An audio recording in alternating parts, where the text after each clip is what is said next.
restaurant that is going to hold the Patriot meetup. This is Connecticut. I'm Polish Agnes, your host for today. There is already quite a lot of people here, even though we have snow and cold and anything you can possibly imagine.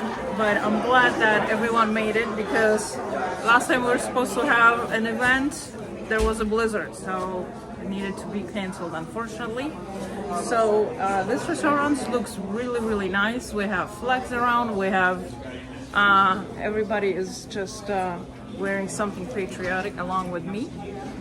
So hopefully you guys can join us today and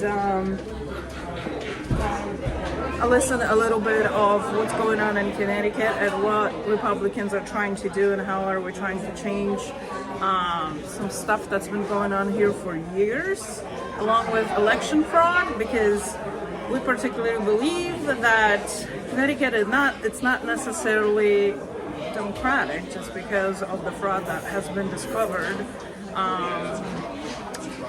for about a decade or so.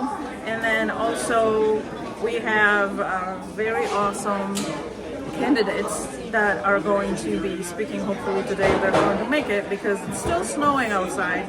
And you know how it is with the snow. If you don't have a really good car, this is a problem. So let me show you guys what's going on here, and hopefully that will start sometime soon. And hopefully, all right. Okay, I see. Hopefully, we will have great turnout and good service, so this all can happen. I am happy to see you guys.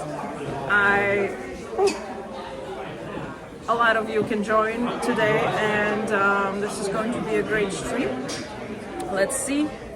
Now, everyone, there's already 15 people in YouTube, about 1 person on Kick, and 2 people on Facebook.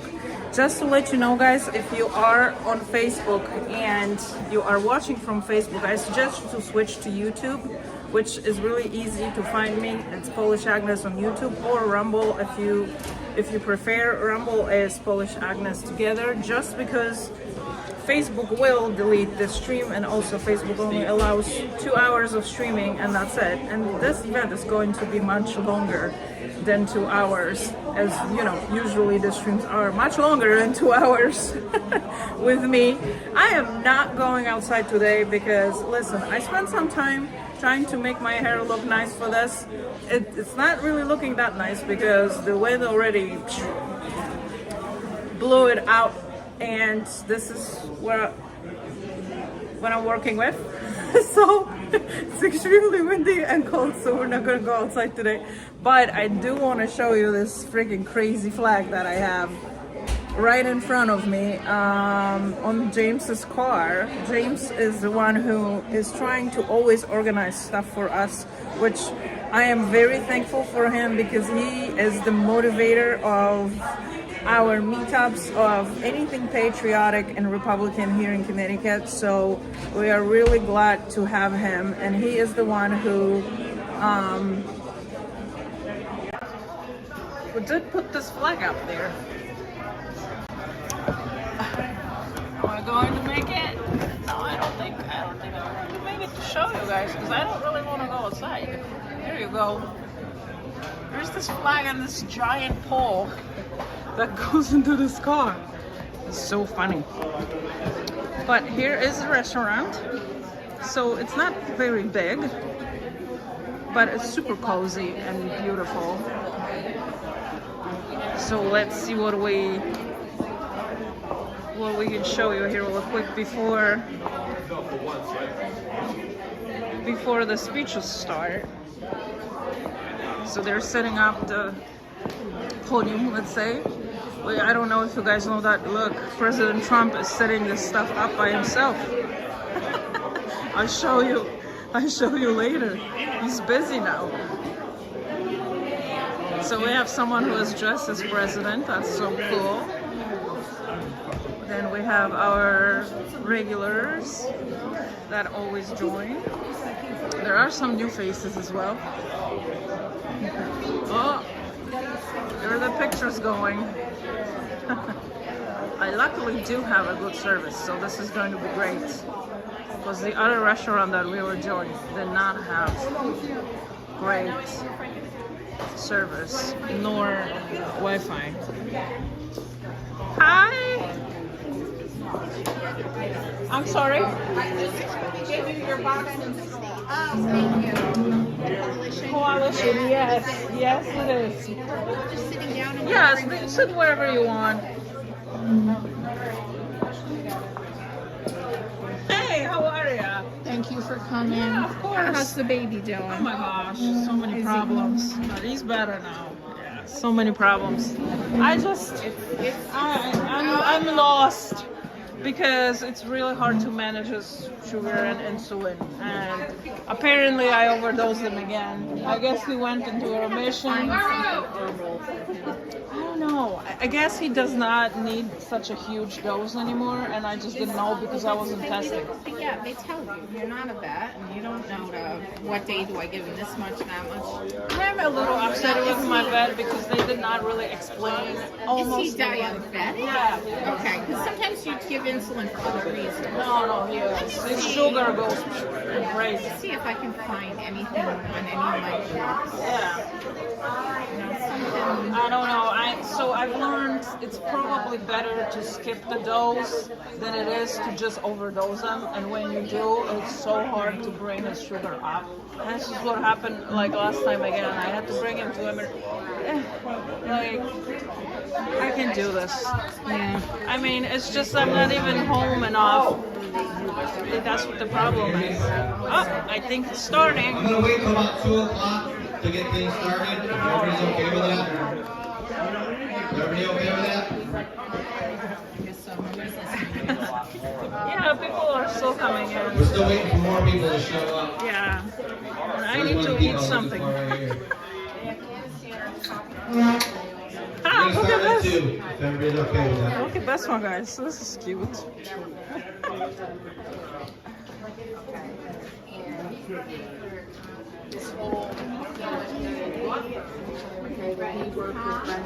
Where did you order something at the window over there? Or is this a waitress at the window? Okay.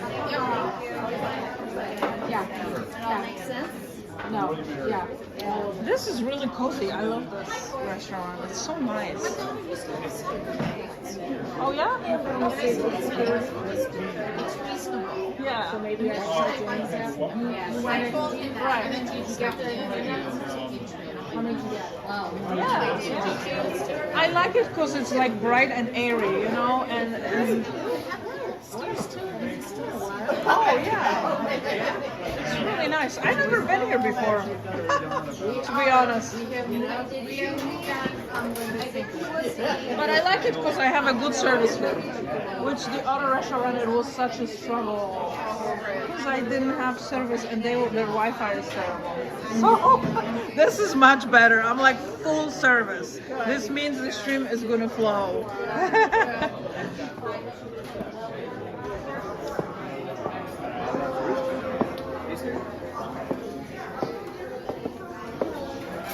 What are we ordering? I gotta order something too. Yeah, me too. I didn't eat anything just for this occasion. You know? Thank you for coming, Agnes. Yeah, of course. You know Jason? No, yeah, we just met like 5 minutes ago. Agnes Yeah. is a long-time Patriot. Yeah. I mean, 2021, 2022 probably, since the convoy, you know? So. She was doing Oh, the she's run for governor. convoy. We went down south, down to North Carolina when that accident down Oh there. my goodness. Went I out went to everywhere. Ohio. Yeah, Canada too. I don't know that. Yeah. You're international. It's been a long journey. But I did have time because I didn't work that much. I just want to get a drink. All right, we have to order something, guys. Oh, I was going to show you to my people. Wait, let me just change this real quick. Look what we have here. Oh, let's turn around. American people, Oh, there we go. welcome to our huge event that we're having here in Berlin today. Yay! We have President himself joining us. America, USA #1.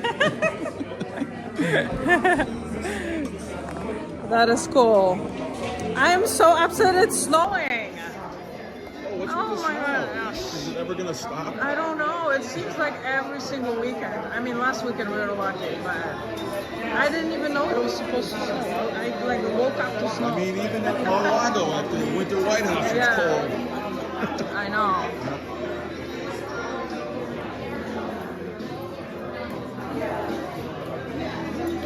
I gotta make sure I eat something before we start. I think that's a good idea. Yeah. All right, guys. I guess maybe I'll take you with me. I just gotta get some money.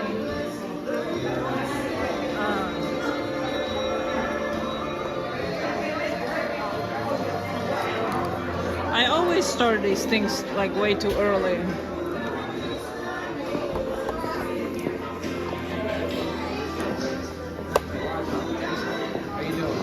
Tell us about the event a little bit. Well, a lot of people Put it on myself. I'm not going to be bothering the we have a lot of person great in the things. We window. have a lot of different here. Absolutely. We had a couple people that are running for Congress that are here. Other people that were supposed to be coming. I'm not sure if they're still coming. Hopefully everybody will make it. Maybe find out. We're going to get fixed off around 2 o'clock. Yeah. Okay, we do have a lot of people here today. How awesome. I guess we're getting blasted with people. So just make sure you follow Polish Agnes on YouTube, Polish Agnes on Rumble. I'm on TikTok as well. I'm on Twitch. I'm on X. I'm everywhere. So I do not know if this stream is running on X. I have had tons of problems trying to set up the broadcast for later. Jason. Like C-SPAN. Well, you was kind of stalling a little bit for time. Let's check it out. The menu. Very See what we have in here. I want everybody here. What are we doing for food? Soups, salads, appetizers, soft drinks, burgers. Okay. Hot oven, grinders, wraps, pizza, dinner, spaghetti, chicken, ravioli. Oh my god, is everything Italian here? Oh, I don't eat pasta. Tuna, grinders, pastrami, turkey breast. I don't know. Wraps. Served with pear, pickle, and choice of potato or macaroni salad. Huh.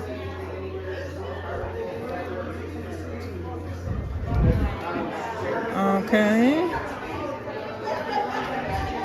Burgers, appetizers. Ooh, I'm picky today. Cheese garlic bread.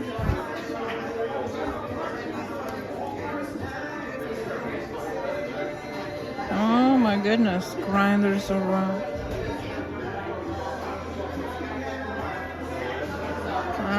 Philly steak.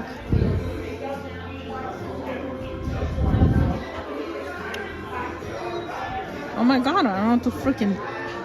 I don't know what I want.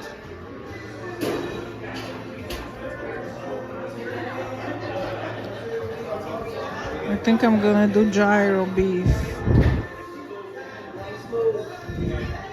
Potato salad or macaroni salad? Because there's only 2 left and you know it's going to be gone. Alright, so everyone is trying to order. And I do not know what to order. Maybe I'll order chicken tenders and be like a child.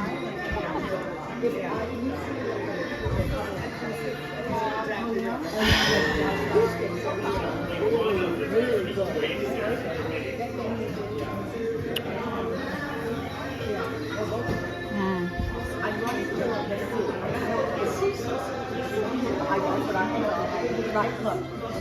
Anything that we Crumbles. Yeah, exactly. Pizza. I'm not a pizza person. I'm not a pasta person either. That's all. Oh. That's all. I can't stand since COVID, I'm like, no. Meals are gone. What's the best thing? What's the best I don't appetizer? know. I cannot really figure it out what I want. There's mostly just burgers, wraps, and grinders, and pasta. And Listening and watching. I am definitely not a pasta type of a person, and this is a little of a struggle here, but we'll pick something.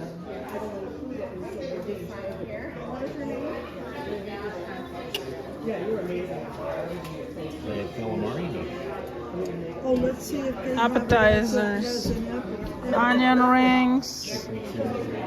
No.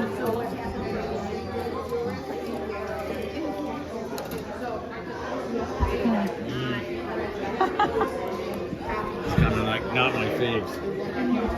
Exactly. Yeah, it's okay Break the though. rules. I want you something worth It's really full. Gotta pick something. Oh, they have a French onion soup? Yeah, I know, Oh, but I okay. have a buddy with a I'm gonna French do that. restaurant, and he makes the best damn soup. Yeah. Well, it's either you know, patronize or I get it. All right. Hey. I'm good. How are you? I see you're dressed warm. Yeah, I was going to start plowing snow or stuff, and I said I'll do it when I get back. Yeah, it's still kind of. Yeah. It's not that big of a deal. Hello. Good, how are you? All right, let's put this on my Very nice. face. You live? Yeah, I'm live. As usual. I'm like bound to this camera. This camera is a little like. So whoever is watching this, you know, later on, you can forward through all this because I always start these way too early before, you know, the speakers and everything. And like the speakers are the most important.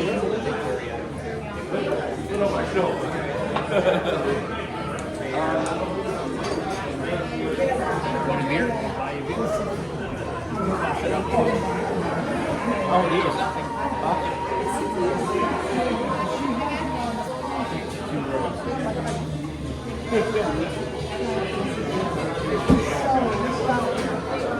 there anything on the top or no? I walked away with my card and didn't get my drinks. I do that at Dunkin'. I did. I pay and leave. I'm like, oh, wait a minute, I don't have to drink.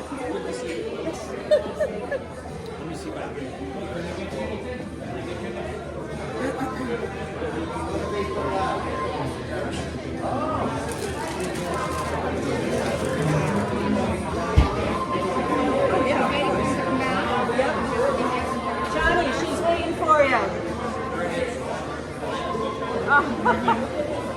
Go jump in the video. I'm trying to order.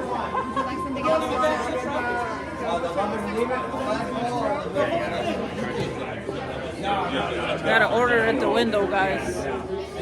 So this is why the hold up. And I don't know. I still am not.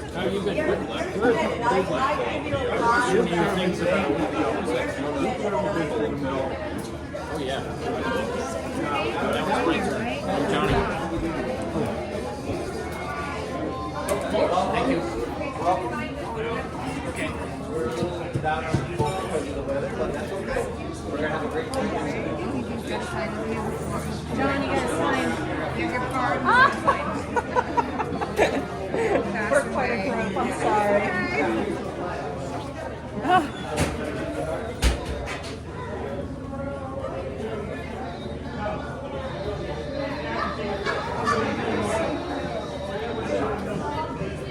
Thank you.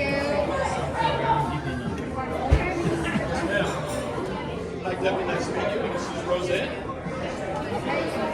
Thank you. Enjoy.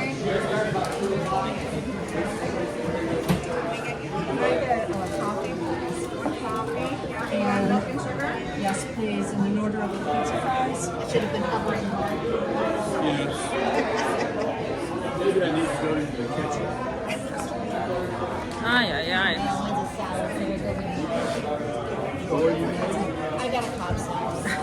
I have 7 people watching on Facebook. Just my face waiting to try to order something. I promise this is gonna get better, guys. I promise. But my energy level is a little low because now I work 2 full-time jobs. 2 full-time jobs, physically demanding, so lack of sleep is real. But the money is nice.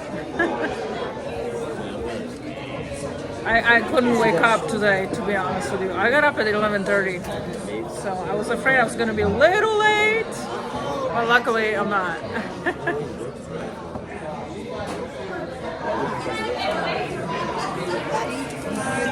going to be looking at a lot of my favorites. Do you have anything on the top or no top? Okay, do you have Pinot Noir wine? Or like Merlot? Okay, I'll do Merlot. And then I will do French onion soup and gyro beef wrap, I guess, with potato salad.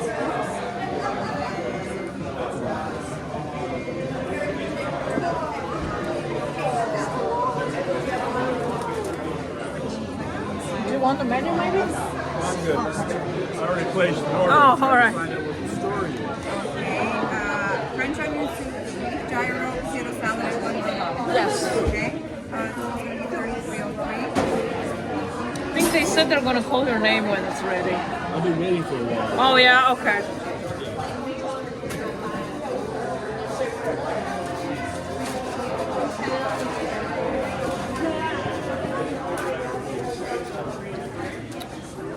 What's your name? It's Agnes, Agnes.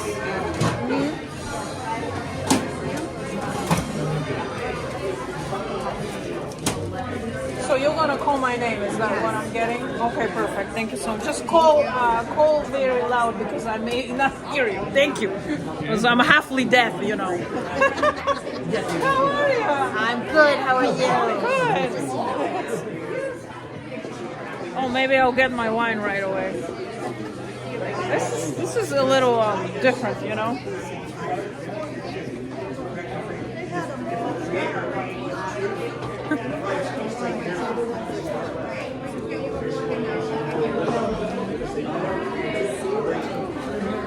Are you waiting for your drink? Waiting for your drink? Oh.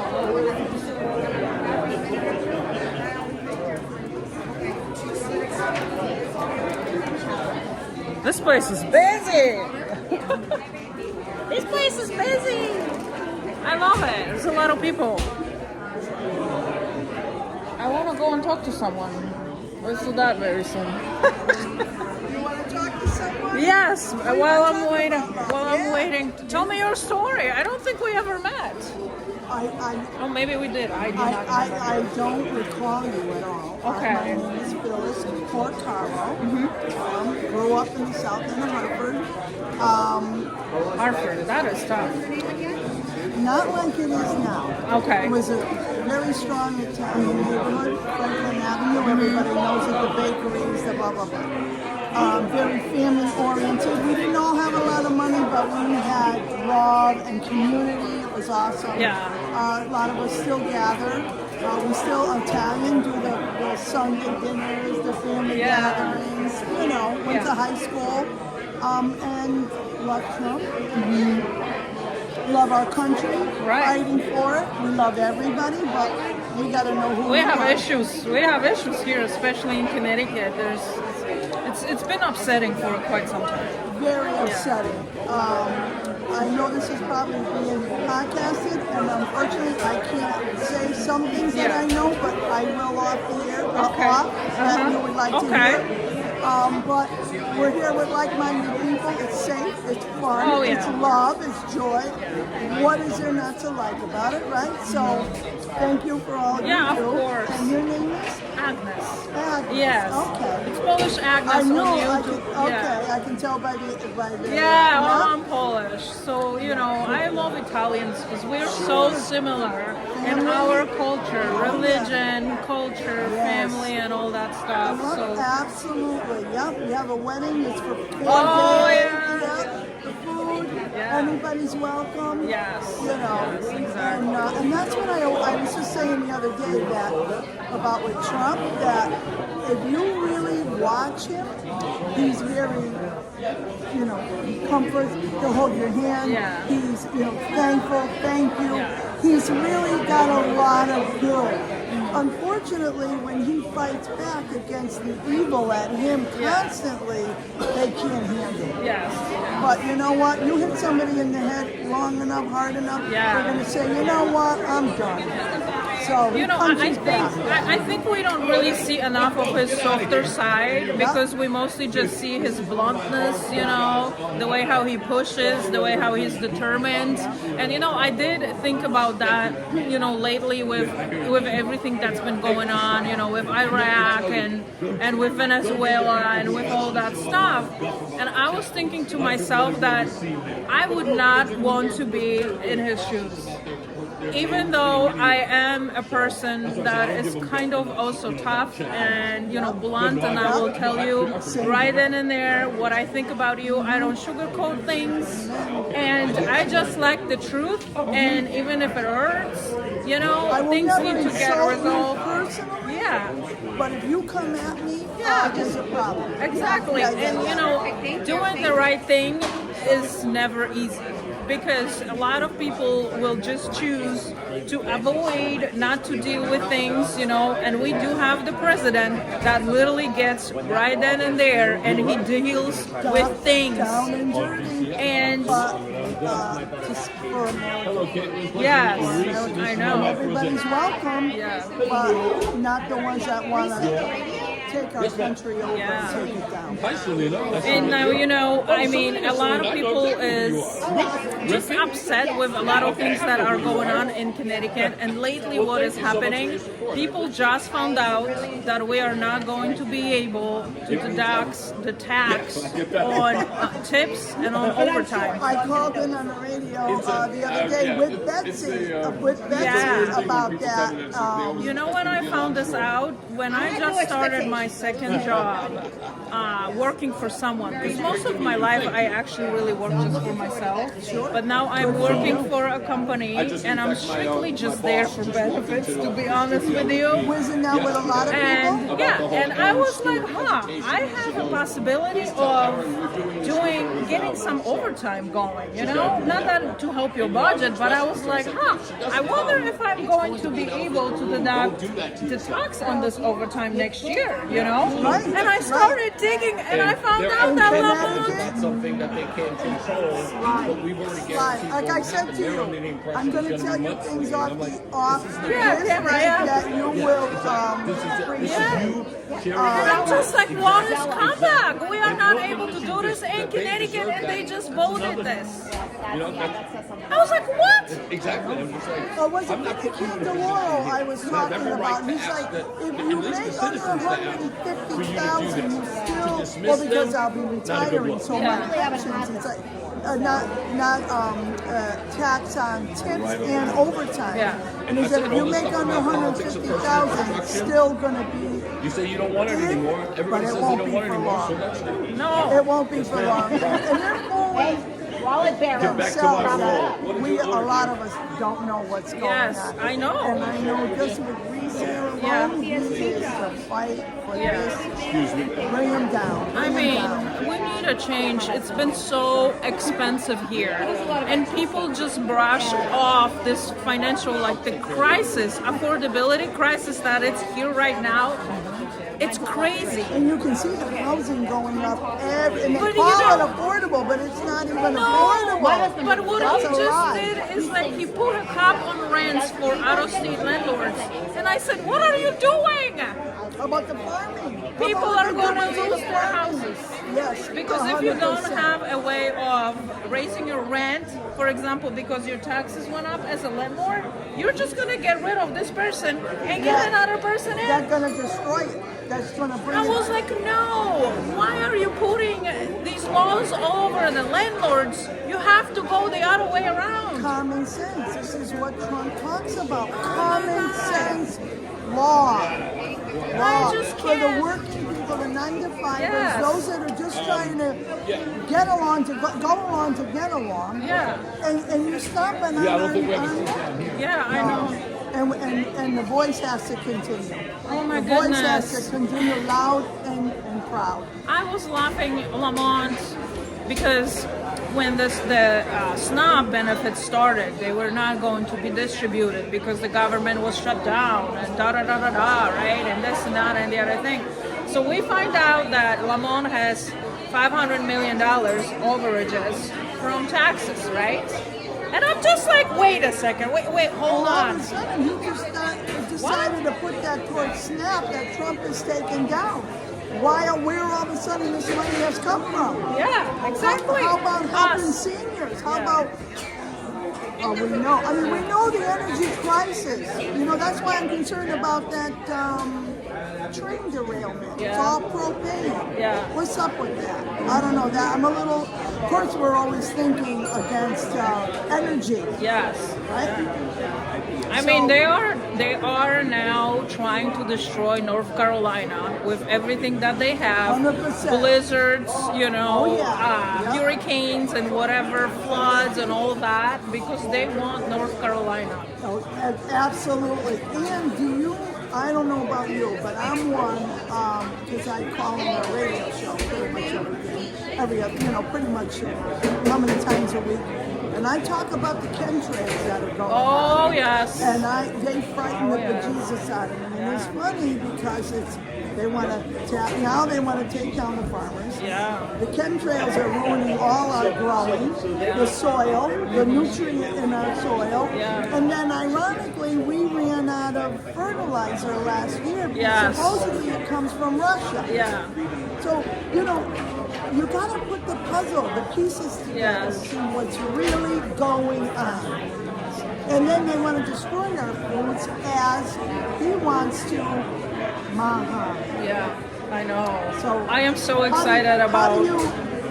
How do you deny that? How do you turn your back on that and go forget people that are brainwashed? I know.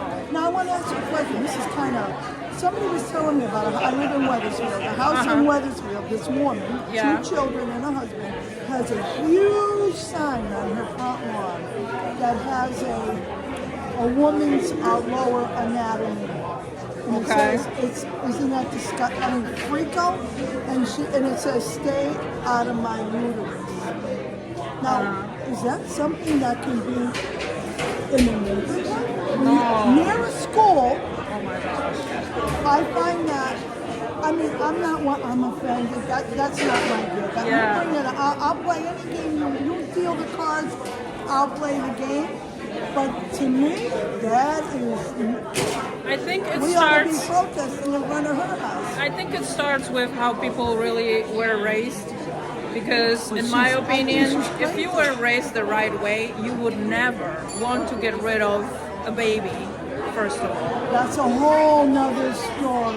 Come on. And advertising that to the public Is she in stable? front of your house is sick. It's sick. Is she mentally stable to have those 2 small I will children? grab a paintball gun, drive down there. I'll tell you where it is. Right in Weathersfield. Because it's not going to be hurtful to anybody. No. But I On would. that side. I would do that just to be an ass to a person like this.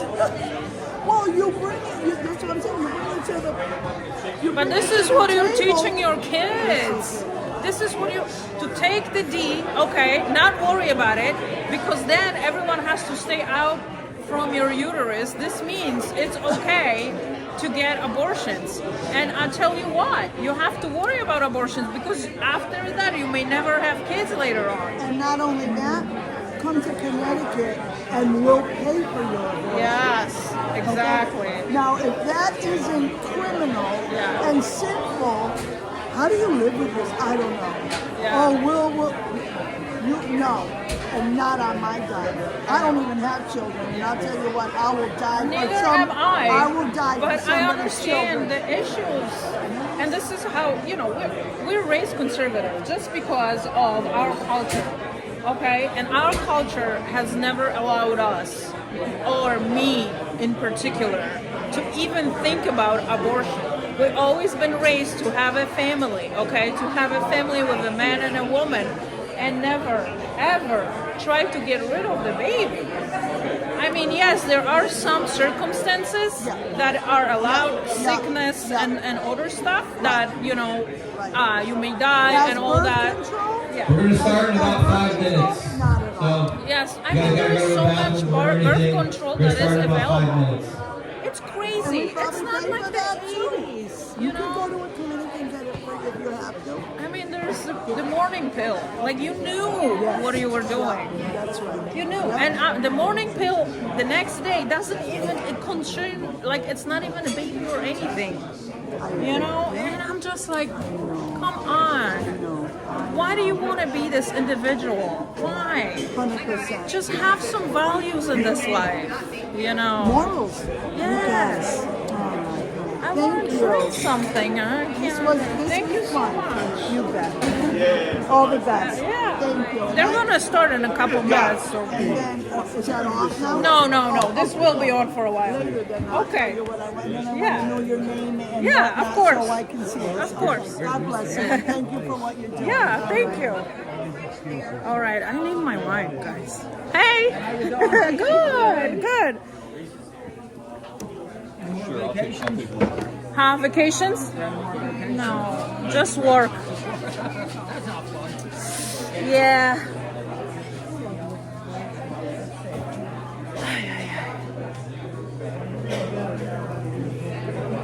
We're having a good turnout today. Hey. What's happening? How are you, my friend? I'm trying to get something to drink. Yes. Hey, how are you? All right. Jonathan. Yes, how you guys doing? New Britain, hard-hitting New Britain. I love New Britain. Yes. Got a lot of support out there.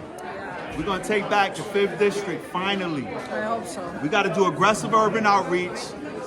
We got 4 cities. We got New Britain, Meriden, Danbury, and Waterbury. If we could get 15% of the urban vote in each one of those cities, we could actually win a federal election here in Connecticut. Oh my God, I'm praying. Yes, sir. Take care. God bless. Everybody, God bless. Take care. Stay positive, and come out to vote. Midterms. Yes, November. And not only that, primary. Don't fall for the banana in the tailpipe. A lot of people's going to try to, come into the race, try to split votes, steal delegates. If they're not going to aggressively campaign in the cities, they're just spinning your wheels and they're wasting your time. Yeah. Jonathan is such a great guy, guys. I mean, he's just one of us, a middle-class type of a person who wants a change like a lot of us, So just let's give him a shot, Because why not? Give me a shot. I mean, we had Johanna since 2019, if I remember, or 18, right? 2018. Yes. And then she's it's terrible. time for older people. It's time to flip something. It's time to flip the switch and just change and see what he can do for us. Yes, exactly. Because we've been already having someone, and I am not necessarily very happy with that person just because she tried to defend, law enforcement and stuff like that, which is absolutely ridiculous in my opinion. Yes. And I do not want to see a person like this ever in the government. No, she's terrible. She's Oh terrible. my goodness. It's time to get them out.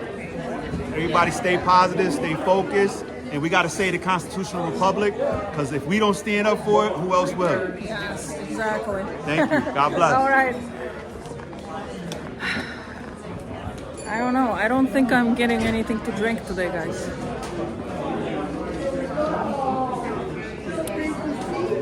There's some more people coming in.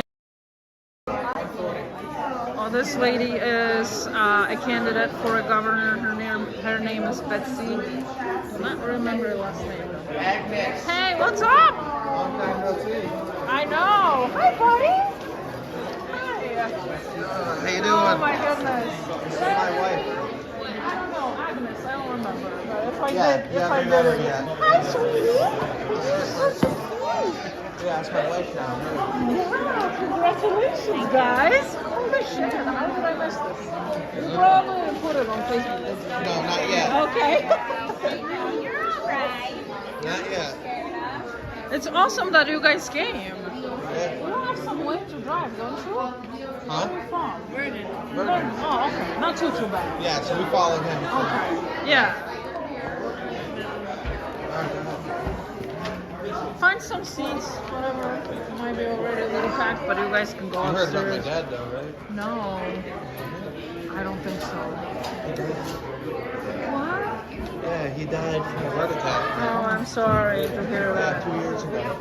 Oh, wow. That's a minute ago, but we haven't seen each other for a minute. Yeah. So, I'm sorry to hear that. That's tough. Yeah, and then I was pretty much left alone for bad nothing. Yeah, right. I know how it is. I've been here alone for quite some time. Yeah. It's tough. You know, you Now can I have only... a son too. Really? Yeah. No kidding! But not with Congrats. her. It was with someone else Oh, who screwed me okay. over after. It's all she wanted me for was just to get her pregnant. And then she puts off lying, making Oh my stories God. up. I'm sorry. Yeah. But kids are blessings, you know. Oh yeah, I would love to have He kids. looks just like me and he's growing like a freaking weed. Yeah, yeah. Yeah. I bet. You're tall. I'm trying to get something to drink. Give me a second because I've already been talking and...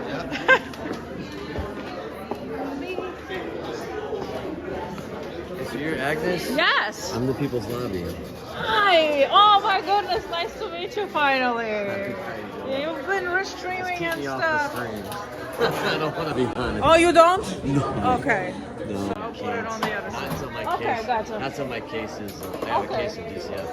Oh, I'm sorry. And, That sucks. no, I kind of need it to get standing to sue. Uh-huh, okay. To change Gotcha. the religious exemption and I'll bring it back. Yeah. I remember. You told me. Thank you for the work you do. Yes, absolutely. We're actually I'm galvanizing something in Connecticut. You want to drink? No, but I don't drink. Yeah. I haven't had a drink in almost 7 years. Me either, only special occasions. Can I get my wine because I haven't done it? Yes. Can I also maybe get a bottle of water? Because... Oh, okay, gotcha. This is gonna be tough if I will be speaking. I haven't seen you in like 3 years. What's going on? Yes.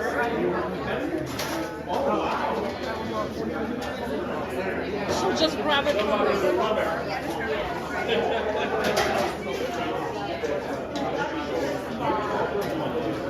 When Caleb was about her age, How are you? his mother got so frustrated she got him a leak. One day he walks up to me and comes home from work. Hello, everybody. Thank you for coming today. I know the weather's been a little tough out there, and thank you for coming out. Okay, we're My starting. name is James Meyer, and some of you know me, some of you don't. So I want to introduce you to Linda D'Alessio and Jennifer Damon. They are here with Unite for Freedom, and they've been working on all the different voter fraud that we have in Connecticut. And anything you want to know, they can tell you. Again, I've been listening to both of them since May of last year, so I don't know, 7-8 months. And the amount of information in their head is absolutely amazing. So please listen to them, hear what they're saying, maybe get involved with what they're doing, try to help them out. Worst case scenario, take the information and tell other people. Everybody needs to know what they've been working on, because when Trump went down to Venezuela and grabbed Maduro, that was basically all about the voter fraud that's in this country. They've been working specifically on the voter fraud just here in Connecticut. And we know things are corrupt here, so I'm going to give the mic to them because Linda's got to go soon. Thank you. This is Jennifer. Hi. So Linda and I are both volunteers for Unite for Freedom. It started about 3 years ago. Currently we have 31 states that we have the voter roll data that came directly from the Secretary of State's offices. So there's chain of custody. What we've done is they've created SQL programs where they pull the data and compare it. They run different programs where they find the double voters. In Connecticut, separately from Unite for Freedom, we got the death data from the state of Connecticut. So we have two files, one from the Secretary of State of Voters, another one of the death files throughout the state of Connecticut. We compared those, and lo and behold, as of 2024 and 2025 voter rolls, we still have 10,000 deceased people that are on our voter rolls. Some of them have voted. The ones that have not, we still consider bloaters because they're taking those votes. They are moving people across town. We're doing a horizontal analysis for town to town to see where they're moving people. If you look at the scorecard on Unite for Freedom, the 2024 scorecard for voters that are registered that are not eligible to vote per HAVA guidelines, which is the Help America Vote Act. What's important is the state of Connecticut took federal money to pay for our election systems. Because they took that money, they have to abide by the federal government's rules. It's a contract. You take the money, you're playing by their rules. They're violating the rules because they're not following the voter registration guidelines. On the 24 voter scorecard, we have 124,069 registered voters that are not eligible to vote. They're still there. The scorecards are online. We'll leave copies of them if you'd like to see them. We're gonna pass around these cards for Unite for Freedom, okay? My name's Linda D'Alessio. I'm also a co-chair with Jennifer. We've been with Unite for Freedom for about 3 years, and we have a team of 100 forensic analysis. Unite for Freedom is no joke. The head of Unite for Freedom, it's nonpartisan. We are all volunteers. We do not take money. And Harry Horry is the CEO. And wrote the HAVA laws for the government years ago when they first started. So just very simply, you need a vote, you need a voter, and you need a count. The election fraud, and that is what it is, it's fraud, starts with the voter rolls. Because if you don't have a voter, you don't have a vote, and then you don't have a count. So irregardless of the machines and all of the stuff that's out there about flipping votes and whether it's being sent over the internet, the beginning of this starts with an accurate voter roll. We do not have an accurate voter roll here in Connecticut, and we have not for many, many years. I started in 2021 canvassing door to door with Linda Sinkowitz's team. What are they called? I forgot about Fight Voter Fraud. Yes, and we found many, many errors in the voter rolls. We filed over 500 affidavits, and the SEC said, out of 1,500 addresses, the SEC, which is the body in Connecticut that basically investigates, said, yes, well, 214 of these were valid, but it's nobody's fault.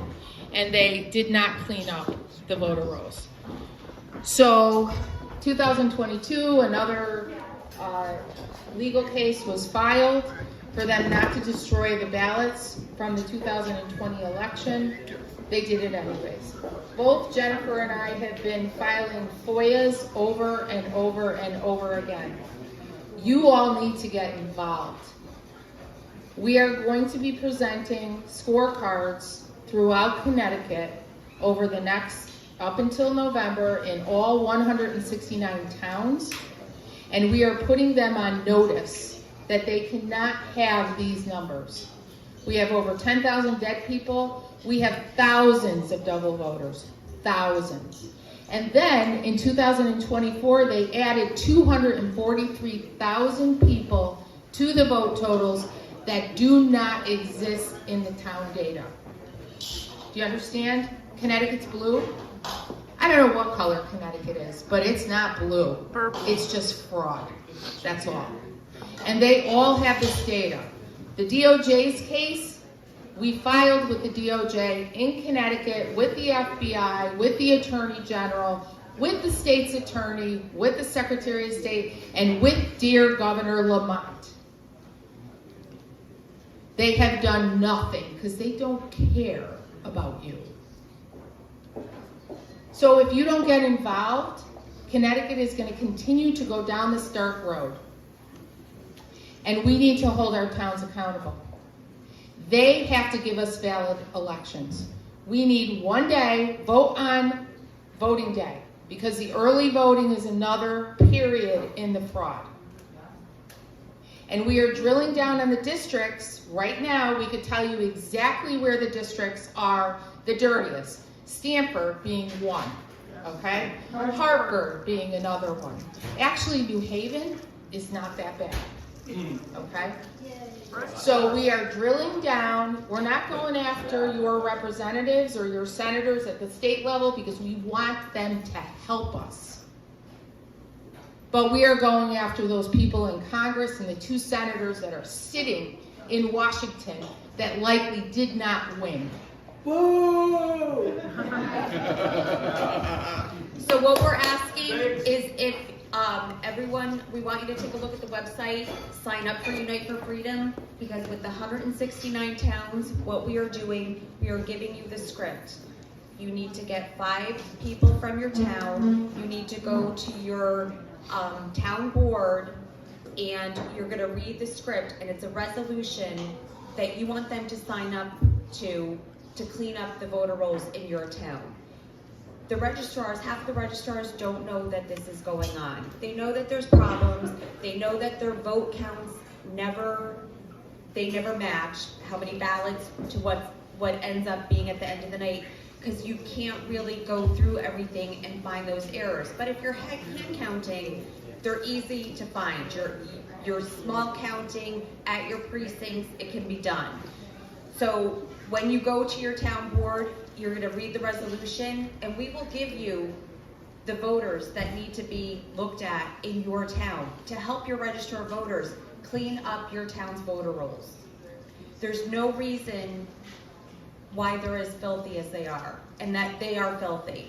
And when knowing came in to give us our new central voter registration system, I FOIA'd it. I wanted to see the contract. I wanted to see what system they were using, what was involved. Why did they fight me? Why did I have to go to the FOIA commission to get that? And we won, and I got it.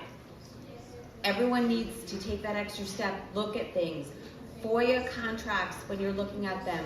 FOIA your town records. You're paying for it. Why are they keeping it from you? Just FOIA it, get an answer, and ask questions. They can't keep things from you if you're paying for it. It's your town. It's not theirs. Yes, they treat it as a business and they think it's a private enterprise, but you're funding that business, so you have every right to ask questions. And I encourage everyone to do it. And we're always here. We will answer what we can. We'll help you find the answers, but it needs to be done. Thank you. Thank you, Linda and Jennifer. If anybody, I'm connected with pretty much everybody in the room here. So, again, if you guys decide 3 weeks from now that you want to connect with Jennifer and Linda, I know how to get a hold of both of them. I did forget one thing before we started, though. I did forget the Pledge of Allegiance. So if you guys would join me, removing your hats, and there's a flag there, there's a flag over here. I forgot that. I pledge allegiance to the flag of the United States of America and to the republic for which it stands, one nation, under God, indivisible, with liberty and justice for all.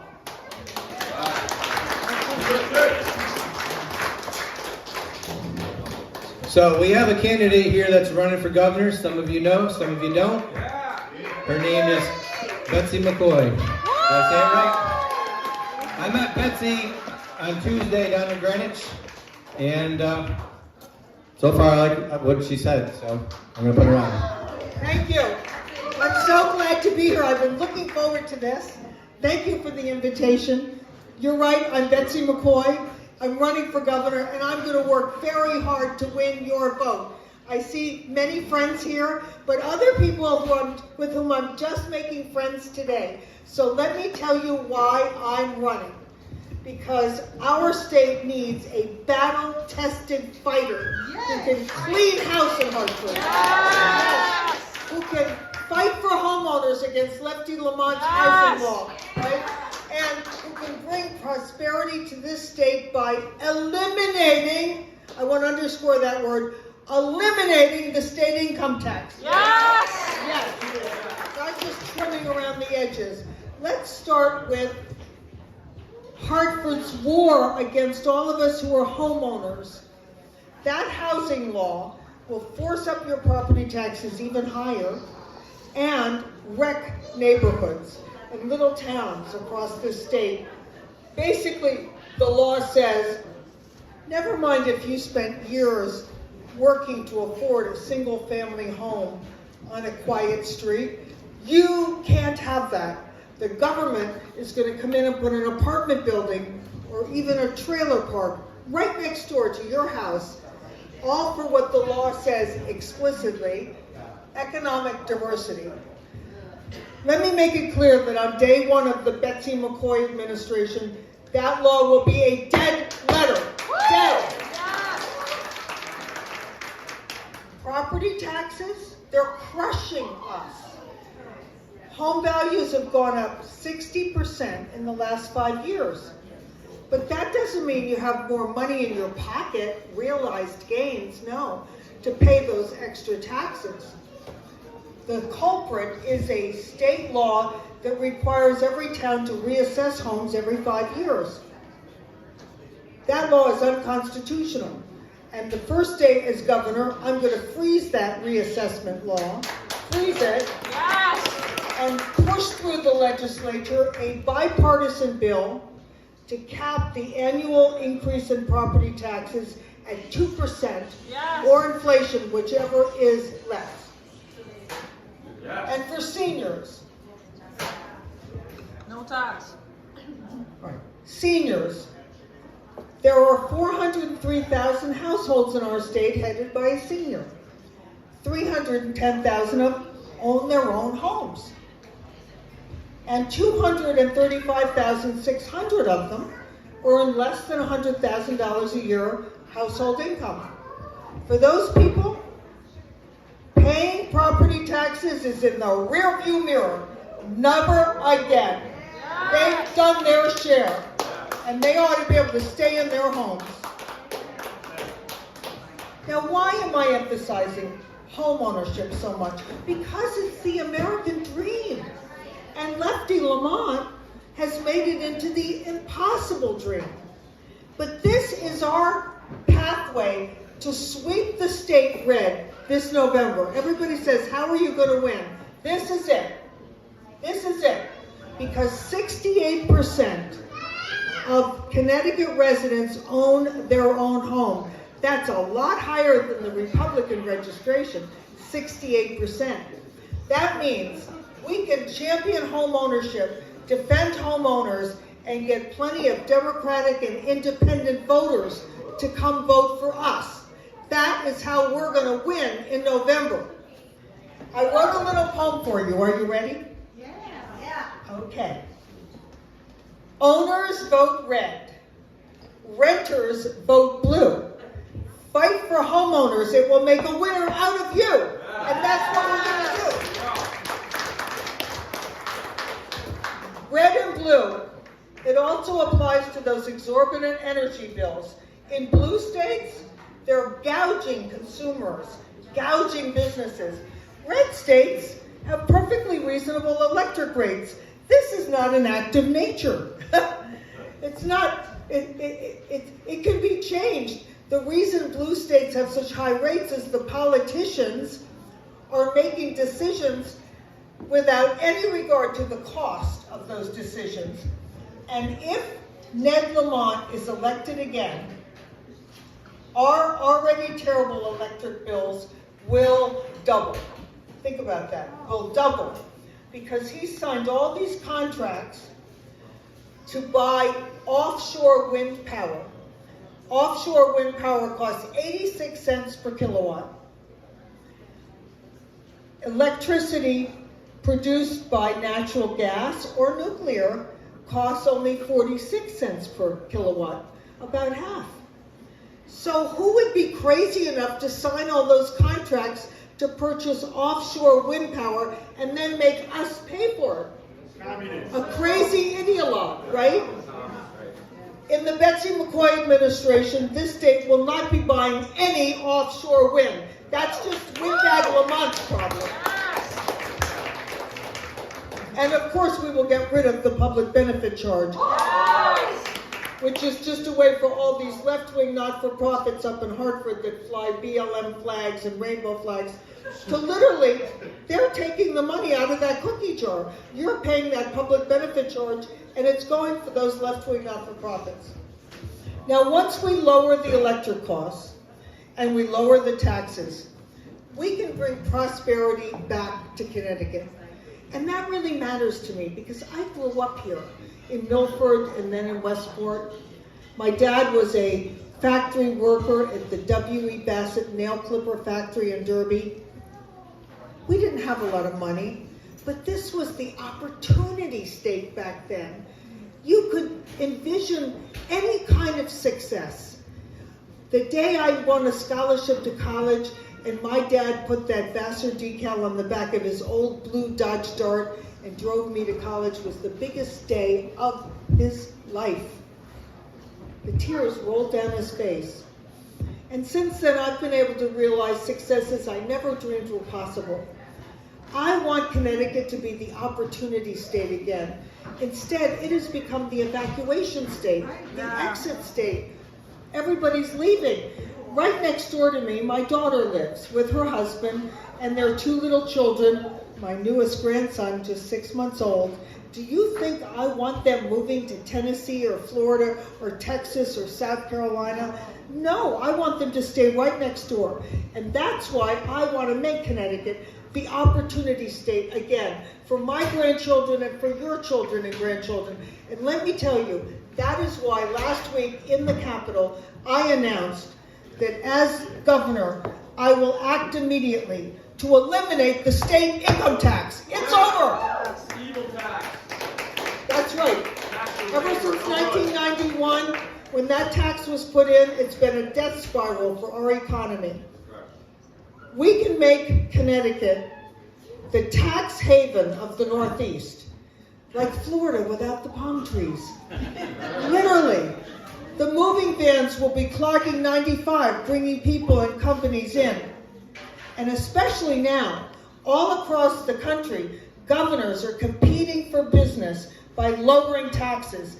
9 states have no income tax and 8 more are eliminating it right now. Right now. And where's Lamont? He's not competing, right? He's only competing with Kathy Hochul next door. They're in a road race to see who can manage the worst state government. Now, Hochul's a little bit ahead. Hers ranks 50. We're only at 48, but he's catching up. That's why we have to vote him out of office. So we're going to make Connecticut a very prosperous state because when you tax something less, you get more of it. Much more business, much more opportunity when we get rid of that income tax. It will make Connecticut a thriving, booming, wonderful state again. Let me just say something about the other issue that's so important. Winning. It's time to win, right? Now, I have 2 very fine competitors in this race, very fine people. But I'll tell you a story. Back in 1994, there was a governor in New York, Mario Cuomo. He was seeking a 3rd term, just like Ned Lamont. Everybody said, Mario Cuomo can't be beaten. Oh, nobody could beat him. And they were even going to put him in the Supreme Court. George Pataki and I crisscrossed New York State, explaining to people how we were going to lower taxes and bring prosperity for little kids like this, adorable one, to New York. And we beat Mario Cuomo's butt from one end of that state to the other. We controlled 61 out of 62 New York counties. And I'm going to do it again right here in Connecticut. I'm going to beat Ned Lamont. So if you want a winner, please support me.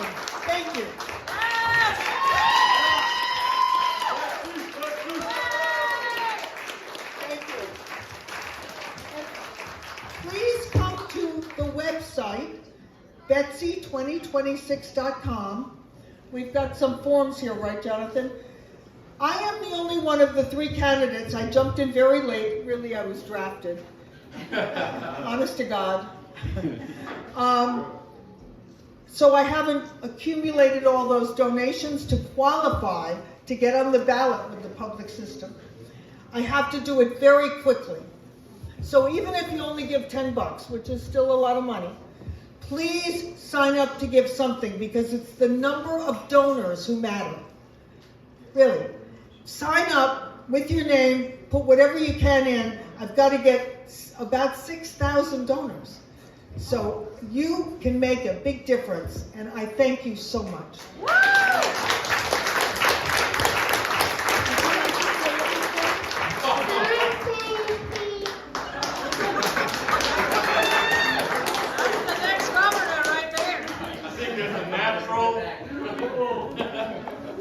Hey Betsy, I have one question for you. Where are you? I'm right here. Can you let everybody know how long you've been back in Connecticut? Because again, I've seen a lot of people think that you're a New Yorker. 15 years. I've been here 15 years. Isn't that enough? 15 years? Come on! And you grew up here. And I grew up here. I spent more of my life here. In fact, I can say this. I've spent more years in Connecticut than Aaron Stewart spent alive. I see there's a lot of Who drafted you? Oh, go on Twitter and see. When I started fighting the housing law back in December, there were all these people saying, run, Betsy, run. And finally I went to Chris Ruddy at Newsmax and I said, Chris, I got to take a leave from my show and run this race. Okay. Now I have a question. They have a bill in Connecticut that is allowing children to be sexually transitioned in the state of Connecticut. No. And I don't believe that. And we got some Republicans that actually voted with Democrats. Will you expose those Republicans? Yes. You know, there are too many Republicans, I will just say, and then I'll stop talking. But, you know, politicians will talk and talk. There are too many Republicans in this state who aren't raising holy hell about what's going on. I'll give you another example. There are 36 members of the Black and Hispanic Caucus. They have been given the privilege, each one of them, of taking $150,000 of our taxpayer money and distributing it to their favorite local charities.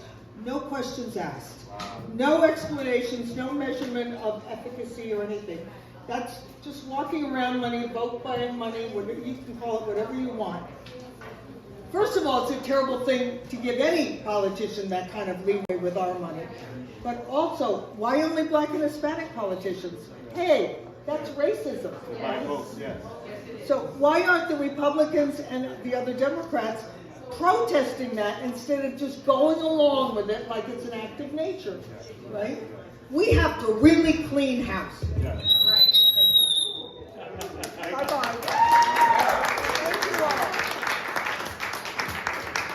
I'm going to be having more events like this throughout the year, Betsy. And I'm not a fan of Ryan Fazio myself. And I'm not necessarily thrilled with Aaron Stewart.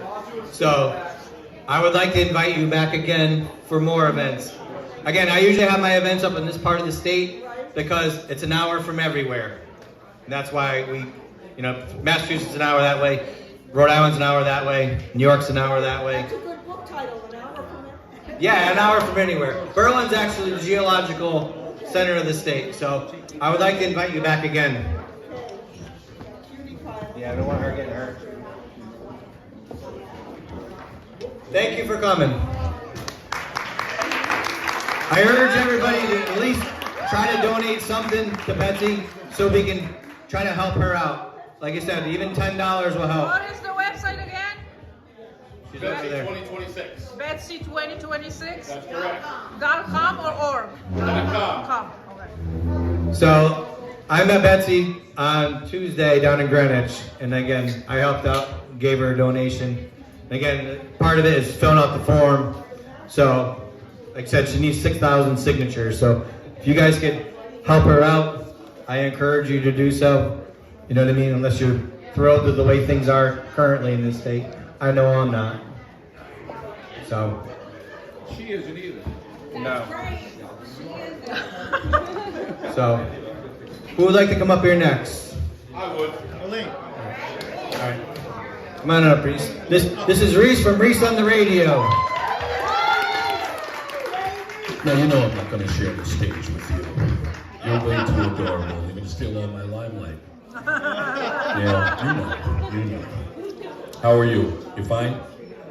We appreciate you coming out. You know, if you were a Democrat, you could vote. I'm kidding. Hey, everybody. As the young man said, I'm Reese from Reese on the Radio. Thank everybody for coming out. I do want to say this about Betsy, as everybody's clamoring for real quick. As you may have known if you've been listening to the show, we are planning on having a debate of all the Republican candidates. We do have a date. It is going to be on April 30th with a location to be announced. We have a location, but we haven't made the official announcement yet. So make sure you tune into the program for all of the details, because we will make that debate available for a live audience. So if you would like to come, make sure you listen to the show so that you can be a part of it. We are going to be taking questions from the audience so that we can ask them. I just want to make this abundantly clear, and I want to thank Betsy for making the point that she did. She called her opponents fine opponents, and that is the focus that I want people to understand here. We've only got one enemy here, if we're to use that term, and the enemy is Ned Lamont, and we have to eliminate that enemy figuratively at the polling place, so we have to be focused. This isn't about if Erin wins, this isn't about if Betsy wins, this isn't about if Ryan wins. Whomever our candidate is, we all need to give our full-throated, as the kids say, 10 toes down support for who our candidate is, because there is only one opponent in all of this, and it's not us. The opponent is Ned Lamont. So I hope, as Betsy asked, because I think that she is very viable, I think that she is absolutely a firecracker that we need in this, because even if Betsy does not end up being our candidate, I want our other candidates to envelop Betsy's message and her plans for this state into their campaign, so that Betsy and Ryan and Erin and everything that they believe, which is for the betterment of all of us, is incorporated in that campaign to beat Ned Lamont, the only focus. Do we understand that? That is our only focus. It's not a purity test for Republicans. It is a purity test for Democrats. That the only test that they have is whether or not they serve the people of Connecticut. And they failed that. So now it is up to us to replace them and replace them in office and to do the work that's necessary to get us back to the prosperity that Betsy just talked about. So again, pay attention to the program. We're on from 2 to 6 if you don't know. Thank you for allowing me to be here. It's been a pleasure to meet all of you.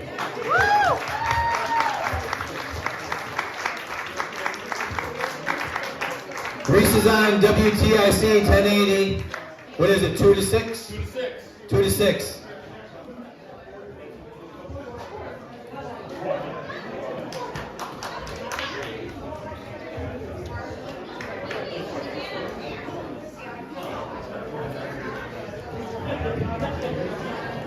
Hi everyone, welcome to our great Patriot meetup. Make sure you like, share and subscribe, and whoever is on Facebook, please make sure you go to YouTube, because Facebook is only allowing 2 hours. Hi everyone, I have some interesting things to say today. You know, who here thinks Connecticut is worth fighting for? Do you know who Horace Bushnell was? He's the man that the park is named after in Hartford, in the auditorium. He was a minister from Hartford, a theologian, a great writer, well known in his time. And he said this, he said, "We are too little aware in Connecticut of our own noble history. The mass of our citizens seem to suppose that we have no history that is worthy of our attention.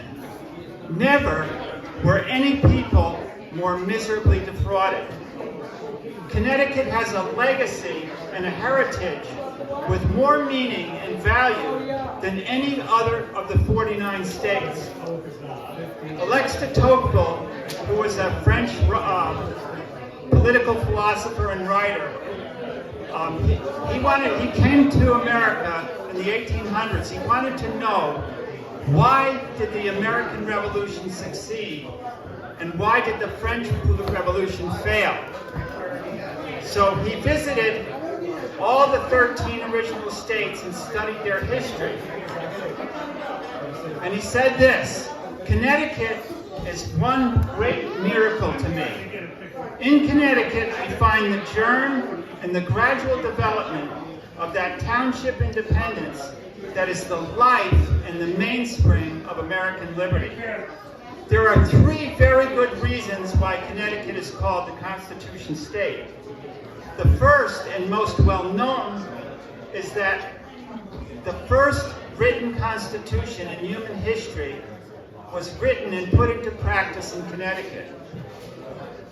It was the inspiration, it was inspired by our founding father, Thomas Hooker.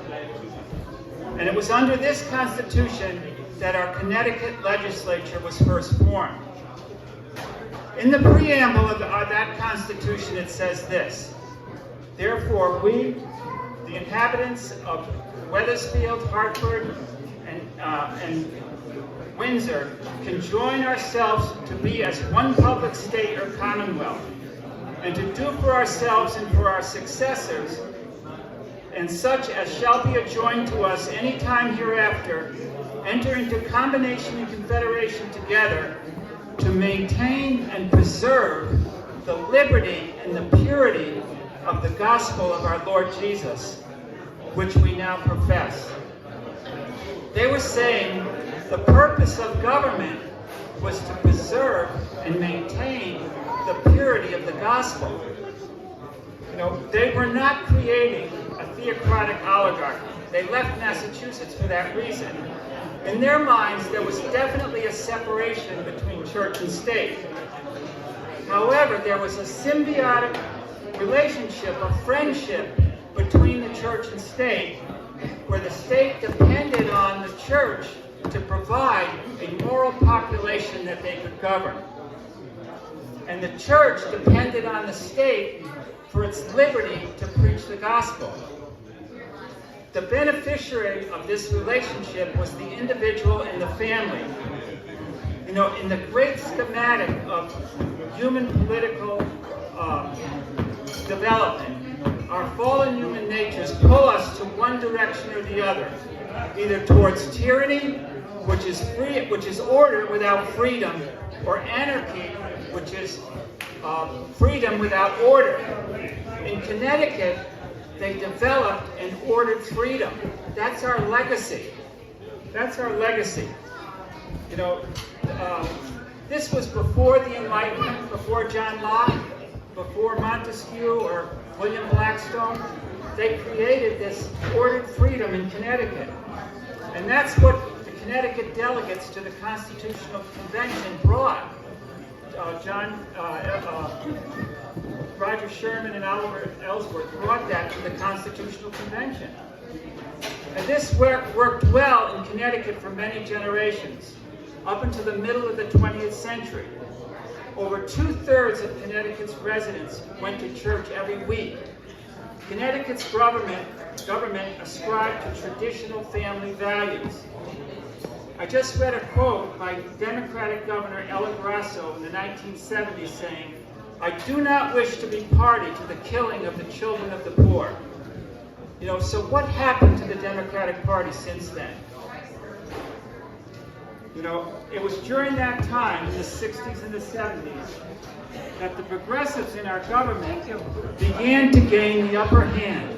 Slowly, the Democratic Party has turned our state into the antithesis of what it was founded to be, what it was created to be. Slowly, the Democratic Party has turned our state government into the enemy of traditional values, an enemy of the family, an enemy of God. It says in the scriptures, if the foundations be destroyed, what shall the righteous do? They've destroyed the foundations of Connecticut. Even if we build on that foundation and it's destroyed, that foundation has to be restored. So how did this happen? Where today there's an agenda teaching our children to hate America and to hate Christianity. They are teaching communism in our public education systems from kindergarten right through to the university. They are doubling down, keeping pornography in our schools and promoting full-term abortion. They are promoting gender ideology. In every school district in Connecticut, there's tampon dispensers in the middle school boys' rooms. But what's up with that? That's insanity. They're doubling down, keeping boys and girls sports. How did this happen? Much of the blame falls upon the churches in Connecticut that have abdicated their influence in the public square in order to gain some illusionary approval of the Antichrist culture that's come upon us. They will never get that approval. In the spiritual realm, there is no such thing as a vacuum. If God is pushed away, evil automatically fills that place. But we have a solution. We found out during the midterm elections that only 20 to 25% of the people that go to church vote. In states where 40% vote, the conservative candidate wins every time. So we found 35 districts. If we could get that 20% more of Catholic and Christian vote, we could flip those districts to red. We need 27 districts. But the people in Connecticut's churches have to be made aware of how evil and nefarious our Democratic legislature has become. We are in a horizontal battle. We're not in a horizontal battle between conservatives and liberals, between left and right, between Republican and Democrat. We are in a vertical battle between good and evil, between heaven and hell. That's the reality of it. If we don't change things quick, the state is on the verge of spiritual suicide, and there'll be no return. So we have enlisted dozens of prayer warriors throughout the state, and we need an army of people willing to help to reach out to the churches and to do these voting drives. We're gathering data on all the churches and examining approaches to convince them of the reality that our state is committing spiritual suicide. We are developing a relationship with Turning Point USA and other national and Christian and Catholic organizations to help us. People have to recognize the only way this can be rectified is through the ballot. We have to get out the vote. We have to get the voting drives going within the churches. You know, the Democratic Party has all these NGOs with all this money. We have NGOs. They're called churches. And they can be tapped if they wake up. And we have to wake them up. You know, it says, if the foundations be destroyed, what can the righteous do? We have to wake up. This may be our last chance. So we have flyers that we're going to hand out, and we have all the districts that we're targeting. We're targeting the churches in those districts. If you can help in any way, please contact us. You know, in 2 Chronicles it says this, and I'll leave you with this thought. If my people, which are called by my name, shall humble themselves and pray and seek my face and turn from their wicked ways, then will I hear from heaven, I will forgive their sin, and I will heal their land. So thank you for listening.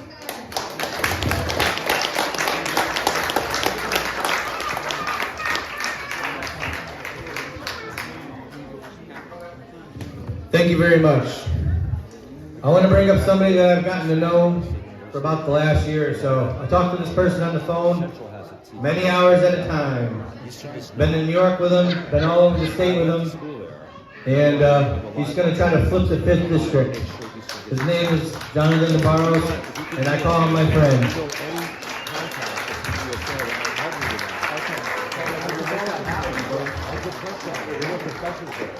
Cool, thank you. Hello, everybody. Thank you all for coming out today to show support for America. As you know, I'm running for United States Congress in the 5th District of Connecticut against Johnny Hayes. I filed for my candidacy last March, and the reason why I did that was because I was tired of candidates announcing that they were running the year of the election. If you want to be taken serious as a candidate, you really want to flip a district, you have to start campaigning at least a year in advance in the urban communities. If you're not going to go into the cities and aggressively campaign to try to win over traditional Democrat voters or people that don't vote at all, you're never going to flip anything right. You're just spinning your wheels and running circles. You're like a hamster in a cage. I really want to flip this district. I put a lot of my own resources and time behind this. I've been traveling around the country trying to gain support because I knew that the state GOP wasn't going to back me. They wasn't going to take me serious. And it's okay because I don't take them serious either. I know, people, Reese said that we have to support whatever Republican gets on the ballot. But my tone is this. I want to hold all the Republicans accountable the same way we got to hold the Democrats accountable for what they do. Because when you got Republicans voting alongside Democrats for bills that's affecting our families, I think it's our duty and our obligation to expose them. And that's what I've been doing. People keep telling me, stop bashing Republicans, but my thing is they're not Republicans, they're Democrats masquerading as Republicans, and they're part of the problem. So until we start exposing these rhinos, getting these rhinos up out of our party like Tony Wong and Heather Summers and everybody else, I got a whole list of rhinos. I've been giving them a little leeway because I want them to get their acts together. So all the rhinos that are watching on live or wherever we're streaming from, I want you to know I got your list. I got your voting record, and all I want is for them to get out of my way. Because if you're not going to go into the urban communities and do what I'm doing, I'm in the nightclubs, I'm in the barbershops, I'm in the bodegas. I just came back from Danbury. One of the largest cities in the district, in my district, in the 5th district, is one of the first sanctuary cities in New England. We got all types of gangs in there from Latin America. I've been in the housing projects, door knocking by myself. So those of you who have a problem with, I'm not saying anybody here, but there's people that have a problem about my past. And I have been very transparent from day one about my past. I grew up in the city of Waterbury, Connecticut, and I was born and raised in 1978. Waterbury used to be the brass capital of the world. My mother's family came from Jacksonville, North Carolina in 1946. They migrated up north because there was a lot of factory work, a lot of opportunities. A lot of these rundown neighborhoods that you see today in Hartford, New Haven, Bridgeport, and Waterbury, they weren't always like that. And it wasn't the black people that destroyed the communities. It was the factory jobs that got outsourced for the cheap labor, and then the drugs came into our communities and finished the job. So all that Marxist propaganda that's going on in the public school system today, it started a long time ago with the Rockefellers taking over the public school system. This has been a plan since then. The NAACP is a Marxist organization. They infiltrated the black community, and they've been programming black people to hate their own country for a long period of time. And they hate white people, exactly. Now, what I'm saying is we have to bring back awareness about what the Republican Party originally was founded for. It was an abolitionist party to fight against slavery. During the Reconstruction period, you had over 22 black Americans who served in the House of Representatives. A lot of people don't know that. The Republican Party is home to black Americans, and we have to bring them back to this party. And if we're not going to stand on that, on the foundation that our forefathers built this party on, we're done. Ben Proto has no intentions of going into the cities to take the cities back. Because if he did, he'd be backing me. Because I'm the first candidate that we had in a long time that's doing what I'm doing. I knew they was going to run some rhinos against me to try to split the delegates at the convention. And I'm letting you know, if you let them do that, they're going to lose. And they're going to tank our ticket. So I'm asking you to back me, support me. And if you support me, I promise you that they're going to have to kill me to stop me from doing what I'm about to do. And I'm ready to go all the way to the max. I'm not backing down because when they could take a child, an 8-year-old kid and a 9-year-old kid, put them on the operating table and chop them up for money, the line has been crossed. Tony Wong, a fake Republican, he voted for the Safe Harbor bill. The Safe Harbor bill, I don't know if you know who Safe Harbor is, an organization in which they transport kids across state lines. Their plan was to bring kids from other states into our state to perform sex change surgeries on them, with or without parental consent. And Tony Wong and others voted for that bill. But Tony Wong was the only Republican out of 11 state Republicans. Tony Wong voted for that bill. And Tony Wong is the one that Ben Proto sent all our resources down to Fairfield County to promote a person that's a 17% Republican. We don't need 17% Republicans. You either 100% Republican or you are not a Republican at all. So I'm asking you to back me, and I'm going to kick their ass, and we're going to take back our state. And I'm a pro-life candidate, and I'm not backing down from that. I'm not George Logan. I'm not a flip-flopper. I'm staying on my business, and I believe in the Word of God. I'm not a perfect Christian at all, but I'm working towards that. So, all right? So thank you for your support, and God bless America. You got a question?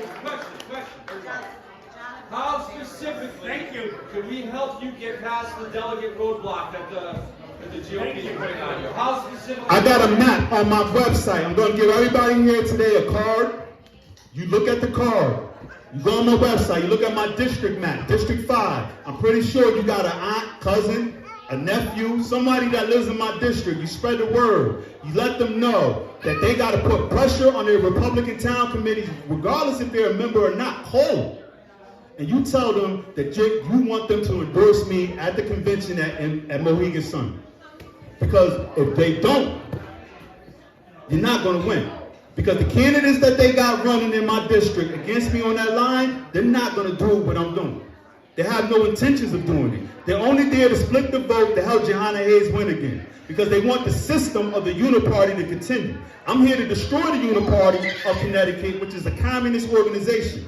And they're responsible for all the crime, everything that you see going on in the community, all the brainwashing. You heard what Betsy said. I didn't even know about that. I didn't know that they had a black caucus, Hispanic caucus, that they get funding to fund any nonprofit that they choose. So what they're doing is they're financing a lot of these black churches, a lot of these nonprofits in these urban communities because they're buying votes. The last municipal cycle in the city of Waterbury, the Sunday before the Tuesday, I drove through the north end of Waterbury and I seen 2 tractor trailers giving out groceries from Johanna Hayes' church, Grace Baptist Church. Now, that may not have been her church, but it was an organization that was sponsored by her church. And I'm telling you, they're buying votes. They're buying votes and they're doing it in every city. I found that Christopher Murphy and Dick Blumenthal earmarked over $810,000 to give the Grace Baptist Church, which is Johanna Hayes' church in Waterbury, a small little church, to help them renovate a daycare center, and that was in 2024 March, and they still don't have a daycare center. So I want to know where that money's at. They got over $1 million in COVID money to teach black people how to wear a face mask. What did you do with the $1 million? They're money laundering our tax dollars. They're stealing our money. And this is the reason why they want you to think Jonathan Debarros is out of his mind, he's a murderer, don't listen to him. Remember, Moses killed somebody and God still picked him. Before Paul was Paul, he was Saul. He was persecuting Christians. I was on the left. I got a podcast interview on Lock and Load. It's on my Facebook, it's on my website. And I fully disclose about how I made a transition from being a leftist to being a Republican, and I represent the Constitutional Republic, and I would die on that. And I woke up, God put it in my heart to do what I'm doing today, and I would give my life for this, and they know I'm serious. And I'm not going to back down. I don't back down from the black community, I don't back down for the Hispanics, and I damn sure ain't going to back down from Ben Proto and the Rhinos. So we're going to take back our state. Just back me, support me, and we're going to get the job done. Thank you. How can everybody find you, Jonathan? I know you're on all the different platforms, right? Listen, for your kids, I'm on TikTok. I'm on Instagram. I'm also on Facebook. But if you go to my website, it's Debarros, D as in David, E as in Edward, B as in boy, ARROS.org.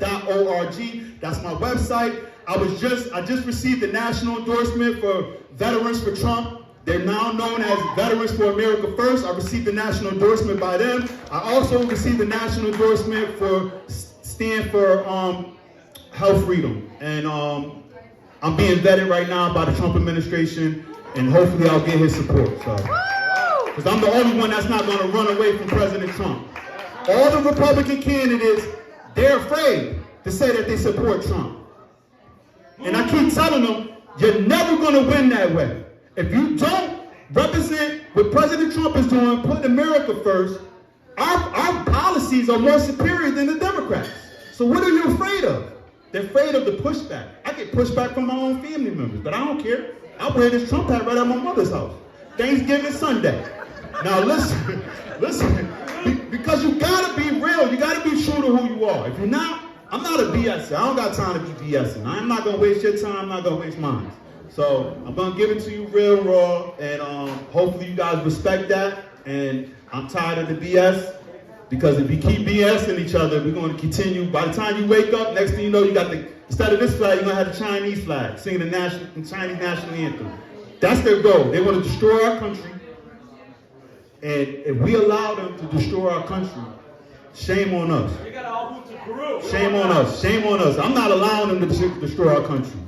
My forefathers fought in every American war. There's not one American war. Ever since the American Revolution, Crispus Attucks, the Boston Massacre.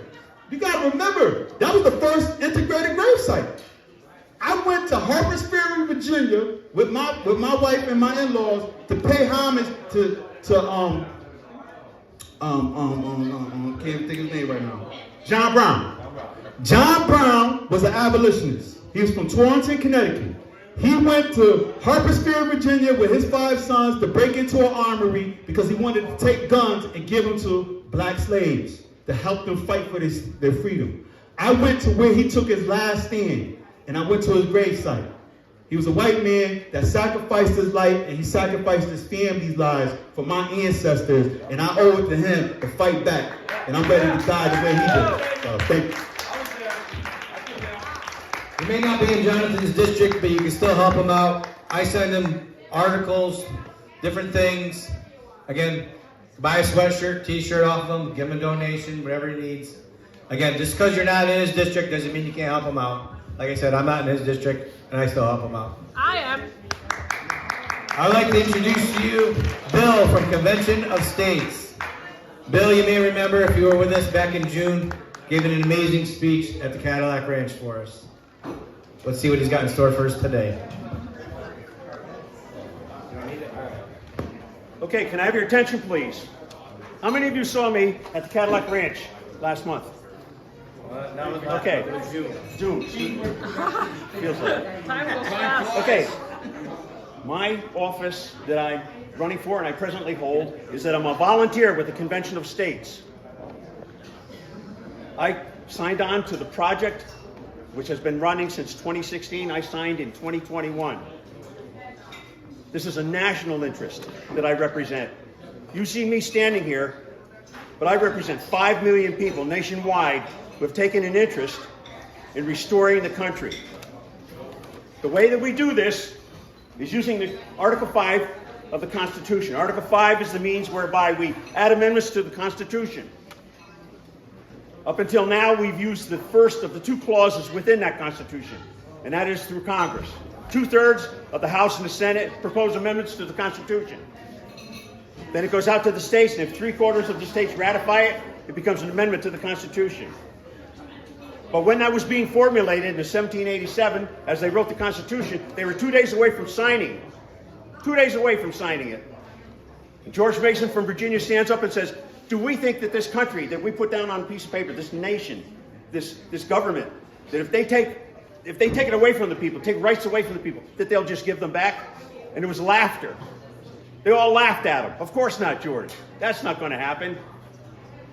He says, well, that's all we've got right now. All we've got is the Congress to propose amendments to the Constitution. If there's something that people want done and they don't want it done, it's not going to get done by them. So what do? They sat there for 2 months working on the Constitution. From May to September. They worked on the Constitution, 2 days away from signing it, and now they've got a problem because they forgot the American people. After a long pause, eventually, a man from Massachusetts, Elbridge Gerry, stands up and says, I recall that earlier in this convention, we had a proposal to allow the states to propose amendments to the Constitution. Why don't we add that in? Governor Morris from New York, he said, yeah, I recall that too. That's what we should do. So their plan was to allow 2/3 of the states to call a convention. There was no debate. Everybody heard what he had to say. There was no debate. And it was unanimously approved by all the states there. So this became the second clause of Article 5. And this is the project that we're working on, given to us by the framers.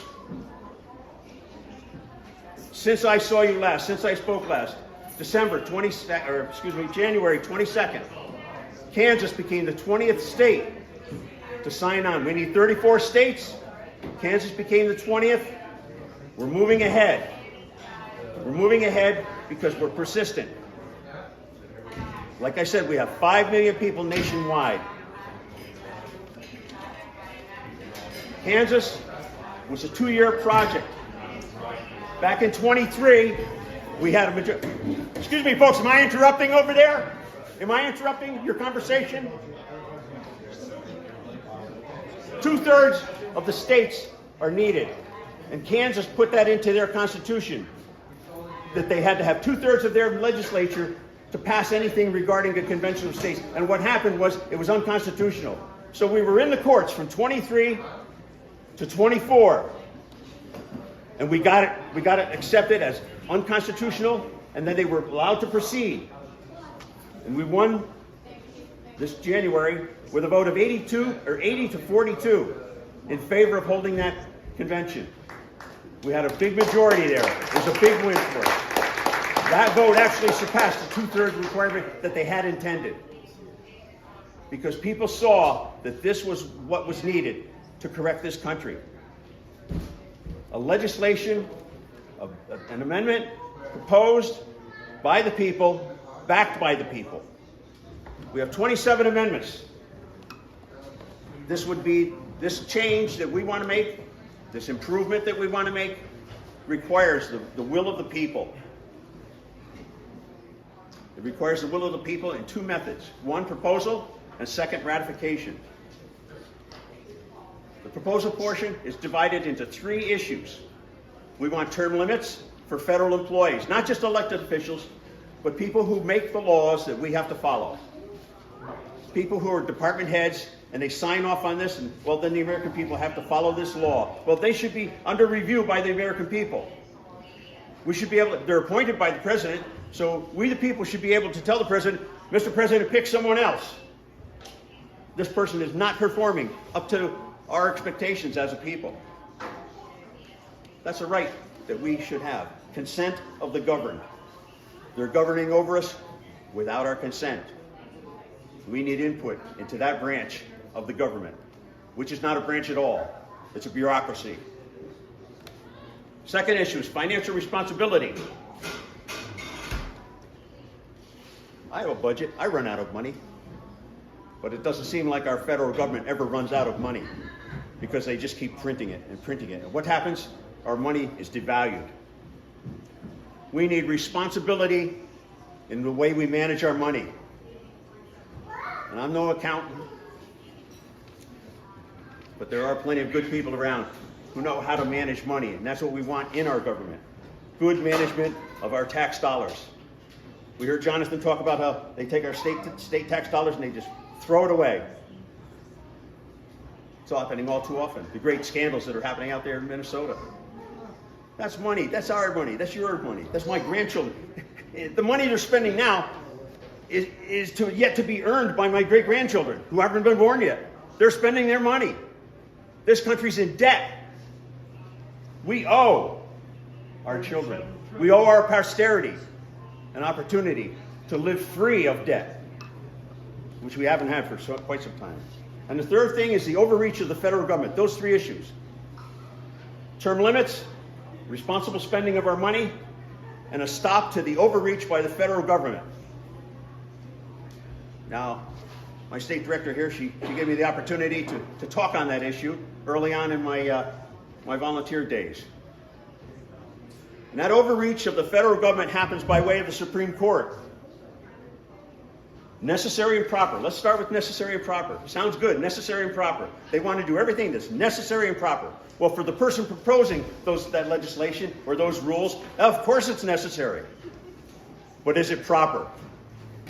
Does it violate the intent of the Constitution? The intent of the Constitution was to limit government, not to expand it. And necessary and proper has been shifted into the Commerce Clause, and they're doing things outside of commerce. 1995, the Supreme Court recognized that the government overextended itself in establishing a federal gun-free school zones. Gun-free school zones were laws by the federal government, a police power taken away from the states by the federal government. Policing powers are not an issue for the federal government. That's to be done by the states. But the federal government intruded on our state rights. And they were successful to a degree. In 1995, the case came between the Supreme Court, and the whole issue of gun-free school zones was laid bare for the courts to examine. And what we found was that they were using a hypothetical situation to do it. They were saying, well, if these school zones have guns there and people are shooting people out the schools, well, that's going to affect the businesses in the area. They won't want to establish businesses in the area. And that's how they linked it to a commerce issue. Well, that has nothing to do with commerce. And the Supreme Court correctly decided that law is no longer constitutional. And so those people who supported that law, they were burned by that. And what did they do? Did they take it? Did they take what the Supreme Court said? No. They went back to Congress and said, look, you better rewrite that so that we can still uphold this law. A rebelliousness on their part. The judicial court decided, here's what the issues are. Here's what you're allowed to do under the Constitution. Under the Constitution, they're not allowed to do that. Another case, Wickert versus Filburn, 1942. 1942, the government was interested in regulating the economy. In particular, the sale of wheat. A wheat farmer in Ohio had 21 acres of his land.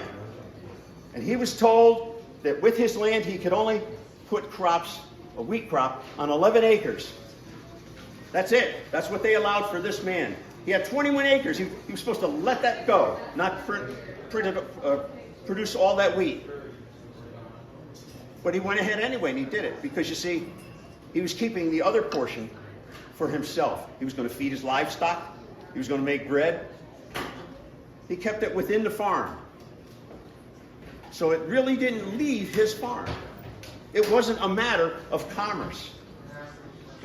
But when the federal government argued the case before the court, because he won all of the courts all the way up to the Supreme Court, and the federal government was still trying to take this man to court, still trying to impose a fine on him for defying them and growing all the wheat that he could on his land. They were upset with him, and they were going to make an example of him. And what they told the Supreme Court was that if every wheat farmer did what he did, they wouldn't have to buy wheat on the open market to feed their livestock and to feed themselves. So therefore, he's affecting the economy. It never left his farm.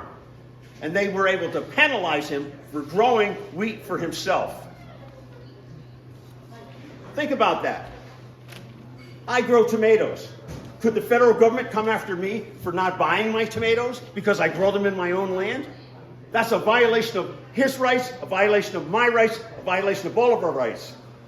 And that's what the Supreme Court did to us in 1942. They can still do that if they try. Things have changed. We have a little bit different Supreme Court makeup at this point. But we need to take advantage of it. We need them to return to the states what belongs to the states, as they did with abortion. It was not a federal issue. There's nothing in here talking about abortion. The only thing talking about abortion is that it is death. Death to the unborn innocents. We had an issue for years called slavery, and it was done away with. It was done away with because it was wrong, and our country made an effort to make it right. And that's what's going to happen with abortion. Nobody wants to talk about abortion. None of the politicians want to stand up about abortion, except the Democrats, except the party that wants to kill. That's not going to happen, because the creator of all of those people has handled this issue so that it hasn't died. It's still in the forefront of our minds. It is still something that's going to happen. Convention of States is calling for a convention. We will propose amendments on those three issues. The overreach of the federal government, we want to stop them. We want to tell the Supreme Court, you're limited in your adjudications. You're limited to what is only in the Constitution. Only those things which are enumerated. Only those things which are spelled out. We have records. The Constitution says that we have to maintain a record of all of those legislative sessions whereby people tell, this is what I want this law to do. This is what it means. This is what it doesn't mean. And that's where the Supreme Court should be paying attention. What was the intention? And what does it say there in plain English? Don't stretch the imagination. Don't stretch these things out to give the federal government more power, because that's not proper. Yes, it's necessary for you to get what you want, but it's not proper to expand the federal government. It was constructed as a limitation on government, and we want to maintain that limitation. We don't say small government anymore because we're not a small country. We're a big country. It's going to be a big government. But let's make it efficient. Let's make it work right. Let's make it a country we can live with instead of what's happening to us now. You know, we get a lot of opposition to our cause. We have a lot of people. We've been at this for 10 years now. And we have a lot of arguments that come up to us. And these are not new arguments, not within the 10 years. Back in the 1980s, a convention of states was proposed to produce a balanced budget amendment. In the 1980s, I don't have the dates exactly, but I'll tell you what happened was they set a deadline for the time when they would have all the 34 states they needed to hold a convention. What happened was they were 2 states short of holding a convention of states back in the 1980s. The National Taxpayers Association supported it, wanted it to happen, but it didn't happen. But Congress took notice of that. Congress noticed that the American people were behind a balanced budget, that there was a movement that could have bypassed them, that could have gotten it done without them, just like now, getting it done without Congress. And what they did was they took up the issue. One of the most liberal Democrats from Illinois, Paul Simon, I don't know, maybe somebody old enough to have heard that name, Paul Simon. Paul Simon, he wrote it. It passed the House. And when it got to the Senate, they held a preliminary vote to see how many votes they were short. And they were only 2 votes short. So they ran it after they twisted a few arms. And they thought they were going to have it. And so enough, the final vote comes, they were still 1 vote short. And we don't have a balanced budget amendment. And nobody's taken that up since then. It's almost like the government had a say on it, and the people lost. We lost the ability to have a balanced budget in America. We don't say balanced budget anymore because it's not true. They lie. They're not going to balance the budget. They're going to twist it. They're going to change it. We see Germany. Germany had a monetary plan whereby they were limited in how much they could spend. And when COVID came along, well, they couldn't live by it. So they had to change it. And you know, Germany's still working to try and get back to what they had. They can't get back there yet. They can't get back to the framework which is going to ensure that they don't go deeper into debt. We have to fight the government on these matters. The Connecticut team collects petitions. We tell our legislators, we want this Connecticut to be a part of this movement. This is a national movement. We want Connecticut to be part of that. And we need petitions to tell those legislators that. I looked into what happened in Kansas, and what happened in Kansas was they had 50,000 signers for the petition. 50,000. You know how many people that is in regard to the total population of the state? 1.6% of the population.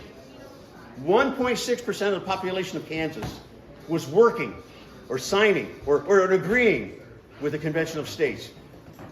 In Connecticut, we have 21,000 people, and that works out to 0.5%. We are 1/3 of the way of getting to where Kansas was when they passed it. We need help in Connecticut, and we need your help.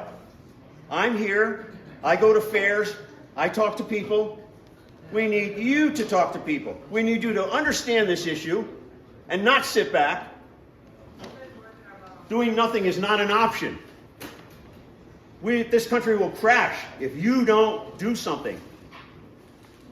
This is what I found in 2021 when I came to the Convention of States. I found that there was a plan, a hard, fast plan of making America improving it. You want to improve this country, you take up the petition, you take up our cause, and you become part of the plan. 5 million people, join with us. Because like I said, doing nothing is not an option. Not for the future of our children, not for the future of our country. If you come over here, we have petitions, we have literature we can give you, and you can learn all about it. And I thank you for your time. Thank you, Bill.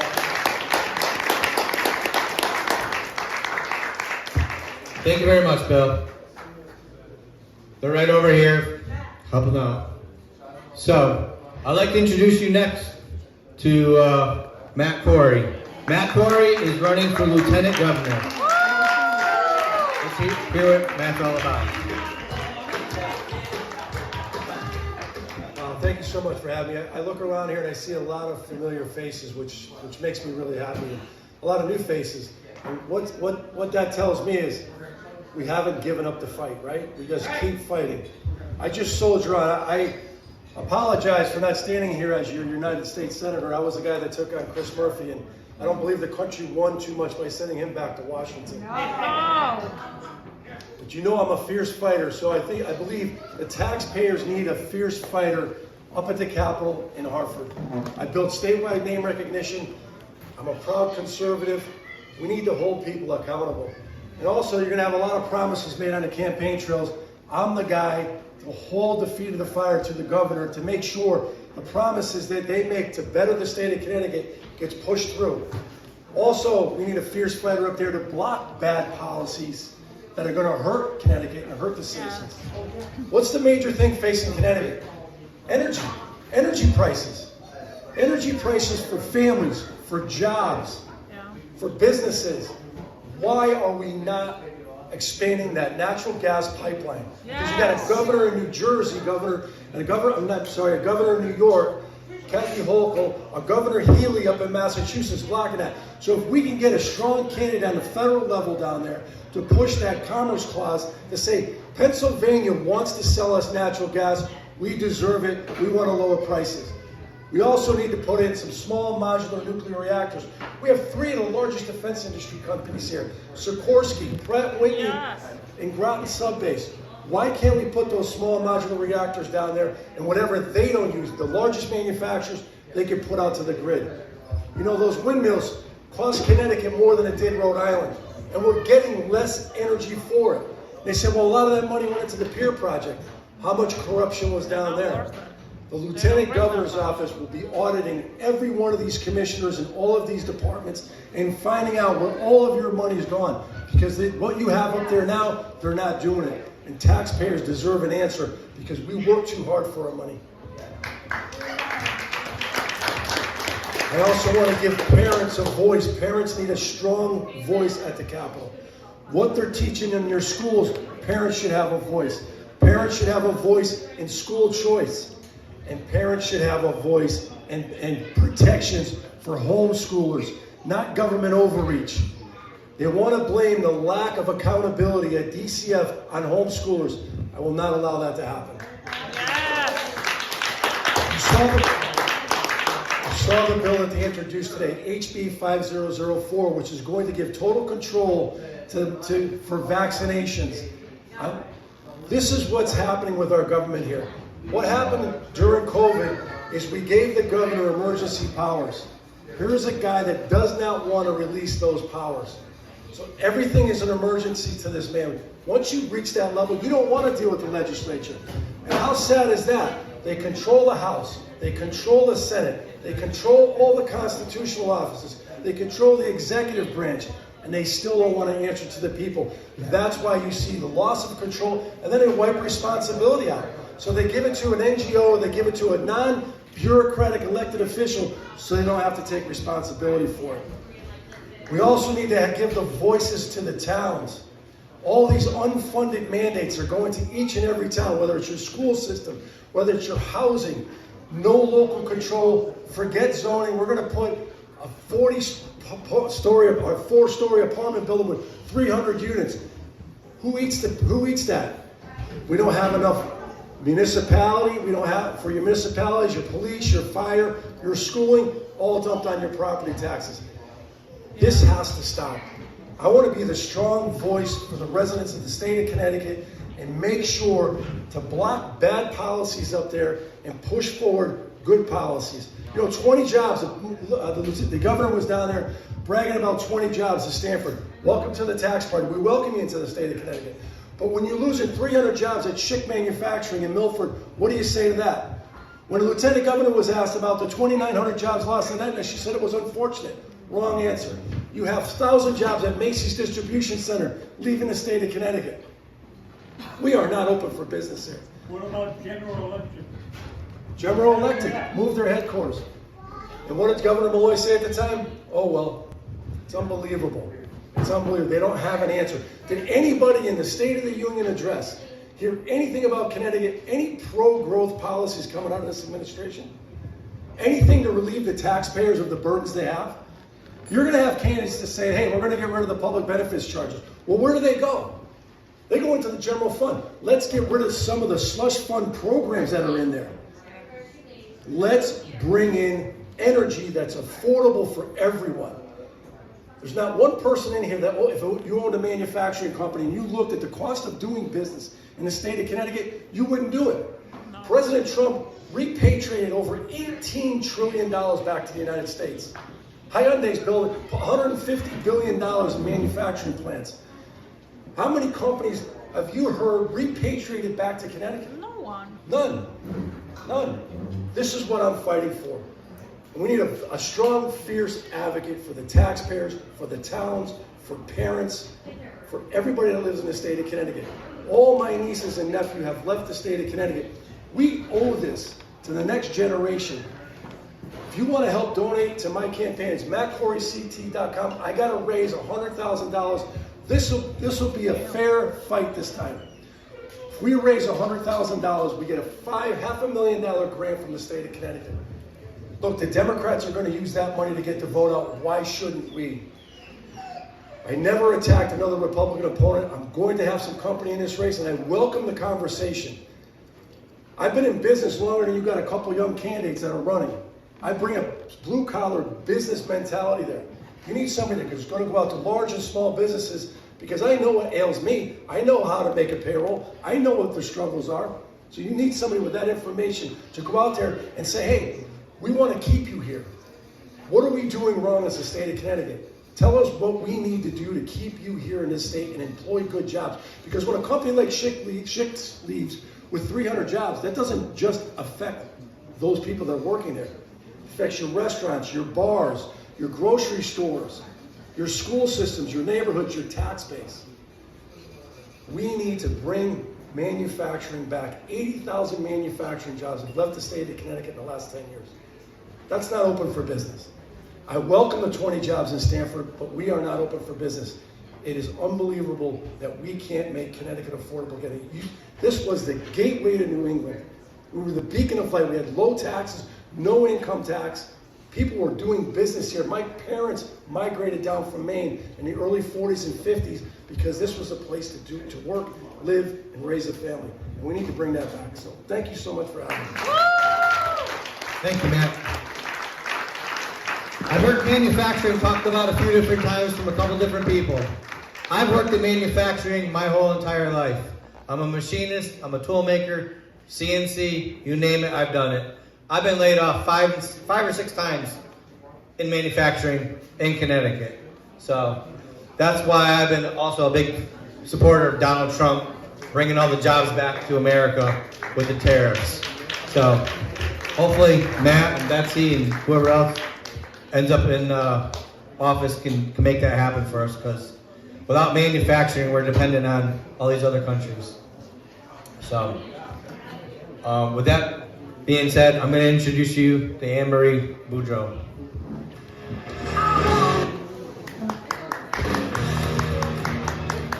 Hi everybody, I am Anne-Marie Boudreau. I've been working to help improve this country, this state, for quite some time now. You may remember me from the Cause of America Symposium that they did back, I think it was 2022.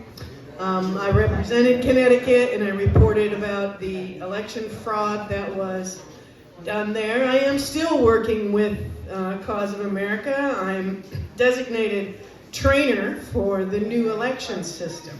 I don't know if you're familiar with everything that's going on in the country right now, so let me just throw you in just a couple little facts. There's a little bit of problem going on in Fulton County, Georgia. You may have seen something about that, where they've taken, 700 boxes of ballots to verify the records to. Well, that's kind of in line with all of the stuff Cause of America's been doing across the country. If that is found, that will give an opportunity to the Trump administration to eliminate the use of machines in elections across. Mike Lindell, Cause of America. Yes. So Mike Lindell's been against machines pretty much the whole time, right? Well, he's the one that has the evidence. They've been doing investigations across the country. Every state, as you remember from the symposium, was represented there. And they're still working on it. But in order to eliminate the machines, we need to train people to do hand counting. We have to have enough people in the state willing to actually learn how to do it. And it's not that difficult. Hello, it's, pretty much checking numbers, checking checks. It's really not that tough. But we will have to be conducting training within the state in that. And I would like you to be interested in that. If you're interested, there's a Cause of America website that you can go to and show them you're interested, and they'll hook you up with the training. We do have one scheduled we're attempting to schedule one for March 19th, I believe in Wallingford. Now, in addition to that, because I'm not the kind of person that can only do one thing, it's just really not my thing, I'm also involved with the CTRA. The CTRA is the conservative side of the Republican Party. We have our own groups in every county. I encourage you to join in that. One of the things that I would like them to focus on, I'm pushing them right now, is to do an investigation in order to help get conservative Republicans elected. We want to give them more information to use in their campaigns. So in order to do that, we're investigating the sanctuary city situation and the sanctuary state designation that we have going on. I don't know if you're aware, but the state of Connecticut has lost millions of dollars in grants. Why? Because the state of Connecticut has this wonderful law in the state constitution that the amendment, I guess we've called the Trust Act. This gives our funding to organizations that are not for us. They're giving the money to illegal aliens. They're giving the money to Planned Parenthood, right? So it's dividing our funding into things we don't want. We want that removed from the book. So what we're doing is we're starting an investigation to determine exactly how much money has been lost, because President Trump's administration will not give grants to states, towns that are doing sanctuary. They may have removed the term sanctuary state, sanctuary city. That's just crap. That's just their political BS, which we're all familiar with. If the laws in the town or the laws in the state reflect the things that are against the Trump administration mandates, we're losing the funding. So we need to get people with the CTRA that have experience with computer investigations, because what we need to do there is investigate how much funding was granted to the different groups. For example, New Haven County has lost, what, I think it was over $4 billion in funding with a grant. I could be wrong about the money, but don't let that bother you. A significant amount, let's just say that. So you don't hold me to it and, you know, put my feet to the fire, because, you know, numbers don't always stay in my head. But they have lost, and it's across the state. There's several other grants that have been denied to us. And they're suing for this, which is how you can see it. But what we need to do is investigate how many grants we've applied for prior to the Trump administration taking office and making this, and the ones that were applied for now. Get that difference and let our conservative candidates have this numbered information to say we've lost exactly this much funding because of what the Democrats in our state have been doing. And the third thing that I'm working on, which of course, you know, I'm just far too interested in everything, is a contingency plan group. So this group is called the Re-Inhabited Republic. This is a nationwide group.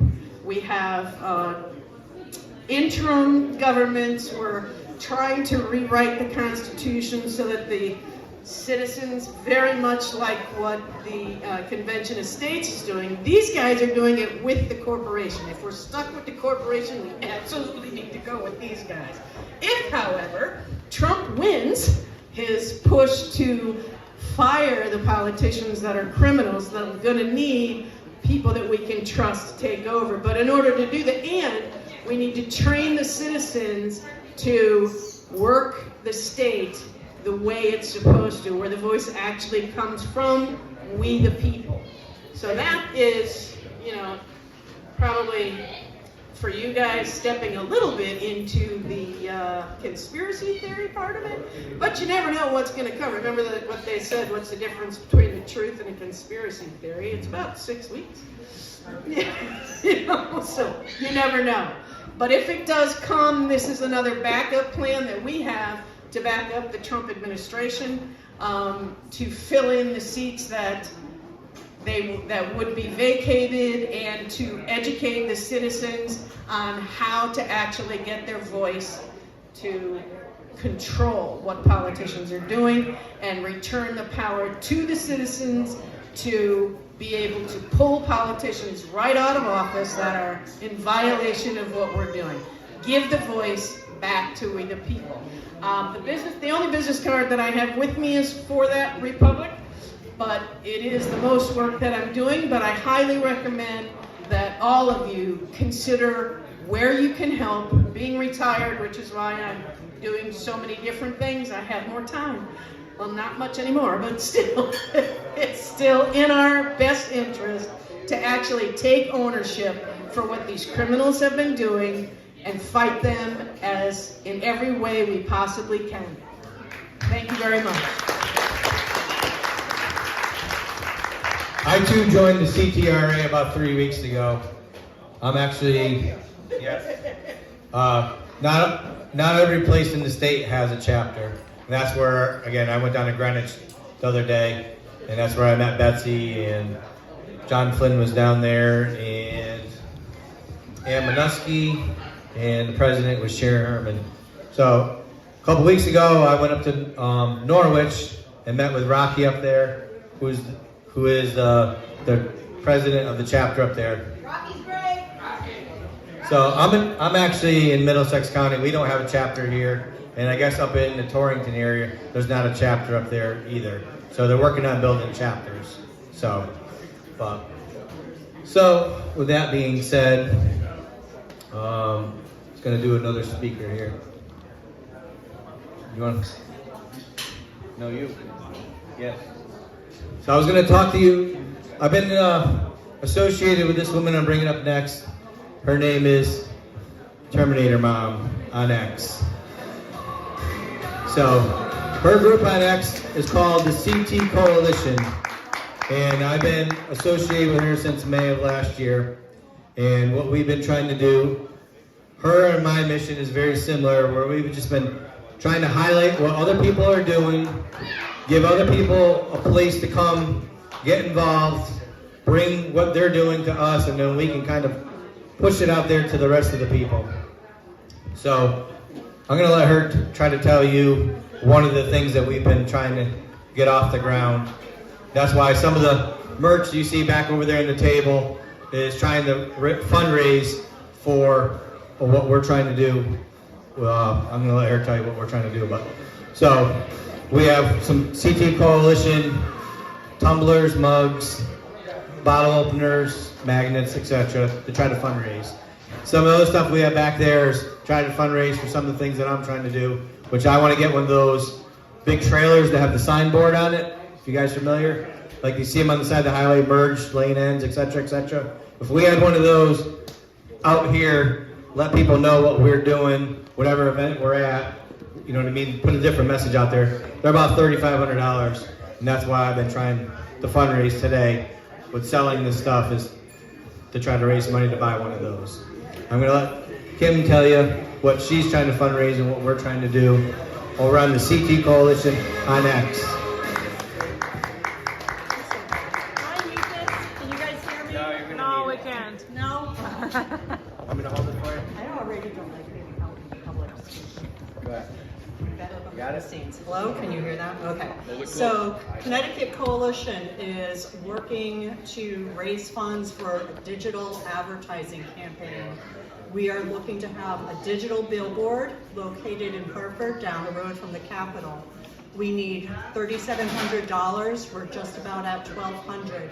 As soon as we have that funding, we will have access to the digital billboard. So unlike the paper ones, we can change it within 15 minutes for rapid response.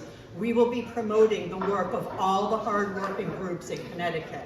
As they propose more violations against us, we will be able to have rapid response, notifying the public with action steps to take.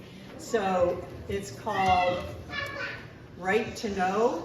It's under Give, Send, Go. Right to Know. If you have a camera, here's the QR code.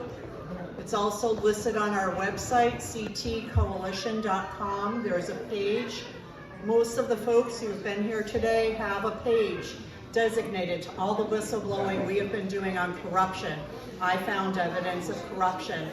Chris Murphy, AG Tom, the Connie Exchange, violating our privacy rights. It goes on and on. The Communist Party agenda that the Democrats are following, side by side. Go to the Communist Party USA and look up their agenda. We're following every item. We have a very active Communist Party in Connecticut, in New Haven. All of the reps have photo ops. Johanna Hayes had a picture this Labor Day with Joelle Fishman sitting at the same meeting, side by side. Joelle is the president of the Communist Party in Connecticut. We're not making it up. We're not just throwing out slurs. These are facts we research. The other big important thing is that we have been in conversation with General Mike Flynn and his association, America's Future, and we are in conversation for them to come out and help us fight like Flynn. So we'll be making more announcements as we continue to collaborate and plan. We don't have a date yet, but that will be upcoming and really exciting. And I don't know how to find us, where we're at. well, we're on X, the CT Coalition. We meet every Wednesday at 7:30. Lots of the folks who have been here participate. We give updates, we share our research, petitions, actions to take. You can help us fight corruption and expose it. You can go to different websites. I have it posted. Do the research. We'll help you. You can find me, Terminator Mom, on X. And we are submitting complaints, ethics violations, fraud, corruption, So you can help us with that, but also just 2 other important dates. Department of Justice lawsuit against Secretary of State for the voter roll data. Please join us if you can in Bridgeport, March 19. It's been postponed and rescheduled. It may change again, but we are asking people to go to the court there in Bridgeport and show support that we want them to force the Secretary of State to turn over our voter records. Many associations, ACLU, Matt Blumenthal, a lot of others are joining the Secretary of State to fight sharing our records and preventing, I can't read and talk, what is that? I don't know what that is. Oh yeah, there's a March 15th event. What is it, what are they calling it in Hartford? March for Justice. March for Justice at the Capitol, March 15, taking a stand all across America, Take America Back, holding leaders accountable for treason, what else? And Left and Right United. And then the last thing will be March 9, I have a hearing with the FOIA Commission for the Secretary of State not releasing the censorship files that I've requested. They have hired a person who's a misinformation specialist. I got a partial release. I've talked about previously, they gave us 2022. John Flynn asked for those files and they denied it several times, saying there were none. They accidentally gave it to me. He's in it. They flagged him during his campaign, election interference. And they flagged us on X saying that it was fraud and misinformation, and they were wrong because now we have the federal lawsuits with Bridgeport and no public apology, no acknowledgement. So the hearing I have March 9th will be for the remaining years to see what else they're still censoring. Thank you. Thank you. Thank you, Terminator. So if any of you weren't paying attention, we're trying to get General Mike Flynn here. Does anybody know who General Mike Flynn is? He was in Trump's cabinet. They locked him up. They let him out. We're trying to get him here to expose all the things that we've been doing. Like you saw Linda D'Alessio and Jennifer Damon here with all the voting stuff, all the stuff that the lawsuits that she has going on, the lawsuits that John Flynn over here himself has going on, and all the other different things that we are been working on. So what we've been trying to do is get General Mike Flynn here to put a bigger spotlight on all the different things that we've been doing. That's the whole point of getting him here. I'm sure he's probably got Trump's phone number. I don't have Trump's phone number, but I'm sure General Mike Flynn does. So with that being said, I want to introduce you to a friend of mine, John Flynn. John Flynn is running for Congress, District 4, and he's another great friend of mine. James is my best friend. He got me out of Whiting. I hope. Him and his 200 flags. So I want to try to attempt the impossible and tie this whole thing together. The Terminator mom is fantastic, folks. She helped me tie Chris Murphy to Hamas through donations of the top guy in Hamas who has been donating through the America Mobilization PAC. Okay? I'm all over it. Don't worry. This in my hand is my most recent lawsuit. I want to talk about the last one first. I filed it in 2022, prior to the election, when we figured out there was voter fraud. We tried to put an injunction on the race. Then we tried to put an injunction on the Murphy race. We tried to put an injunction on the Blumenthal race. I ran against Blumenthal. Matt was my competition. Matt, I will tell you this. When Ben Proto kicked me out of the convention, Matt objected and got me back in. Matt is a total stand-up guy. I wish he partnered already with a person running for Congress, and I hope he chooses Betsy. What you don't know about Betsy, I might know. Her campaign manager is from Norwalk, Jonathan Riddle. He ran against the biggest criminal in probably Connecticut history, Harry Rilling, who was police chief for 17 years. Then he became mayor It is a total slush fund. Norwalk's corruption is so far gone. I have been to the police department hundreds of times, reported missing persons, no police report. Multiple murders, no police report. I don't know if you know this, but my campaign manager, when I ran against Blumenthal, is missing since July 3rd, 2024, excuse me. His last appointment was with Stephanie Thomas, and now he is presumed dead, okay? So what we're dealing with here in Connecticut, you have no idea, okay? I hate to tell you, everybody thinks they know what's going on, but I can assure you, nobody knows what's going on. Do you know who Elizabeth Bizzuto is? No. Chief Court Administrator? No? Highest ranking judge in the state? Criminal. I sued her, she resigned the next day. Okay. So this is the list of the 650 people we are currently suing. Now only 85 have been served. 50 writs and subpoenas went out yesterday through a marshal. We can't find a marshal willing to serve the scumbags of Connecticut. So I can tell you Richard Blumenthal is number 2, he got served, okay? Yes. Chris Murphy, number 7, he got served. Okay, but I know about their corruption. Blumenthal offered me a bribe 1 year ago. Wow. $100 million. What? And I did not accept it. 3 FBI agents told me about the bribe at my kitchen table. I recorded it. They come weekly to my house every Sunday for the last 2 years. They have not missed.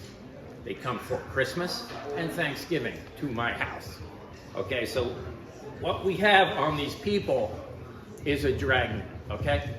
If I go through this list, yeah, hey, the 4th one is the Connecticut Bar Association. It's a criminal enterprise, period.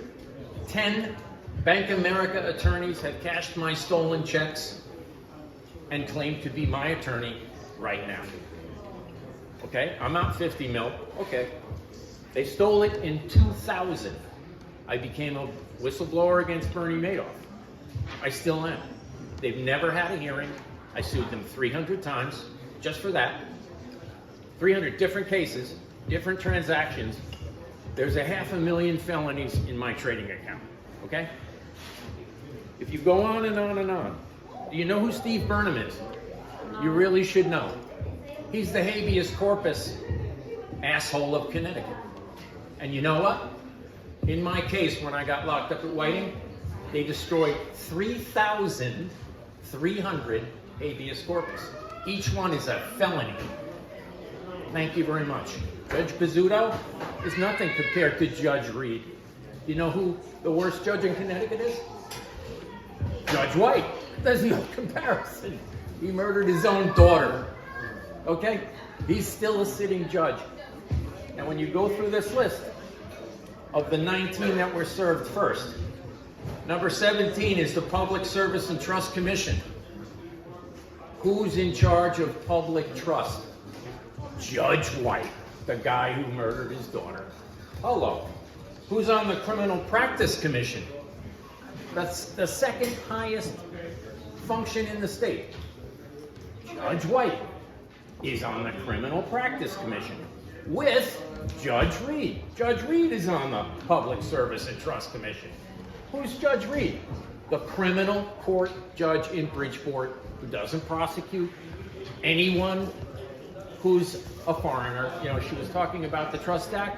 The Trust Act prevents local and municipal police from arresting an illegal alien.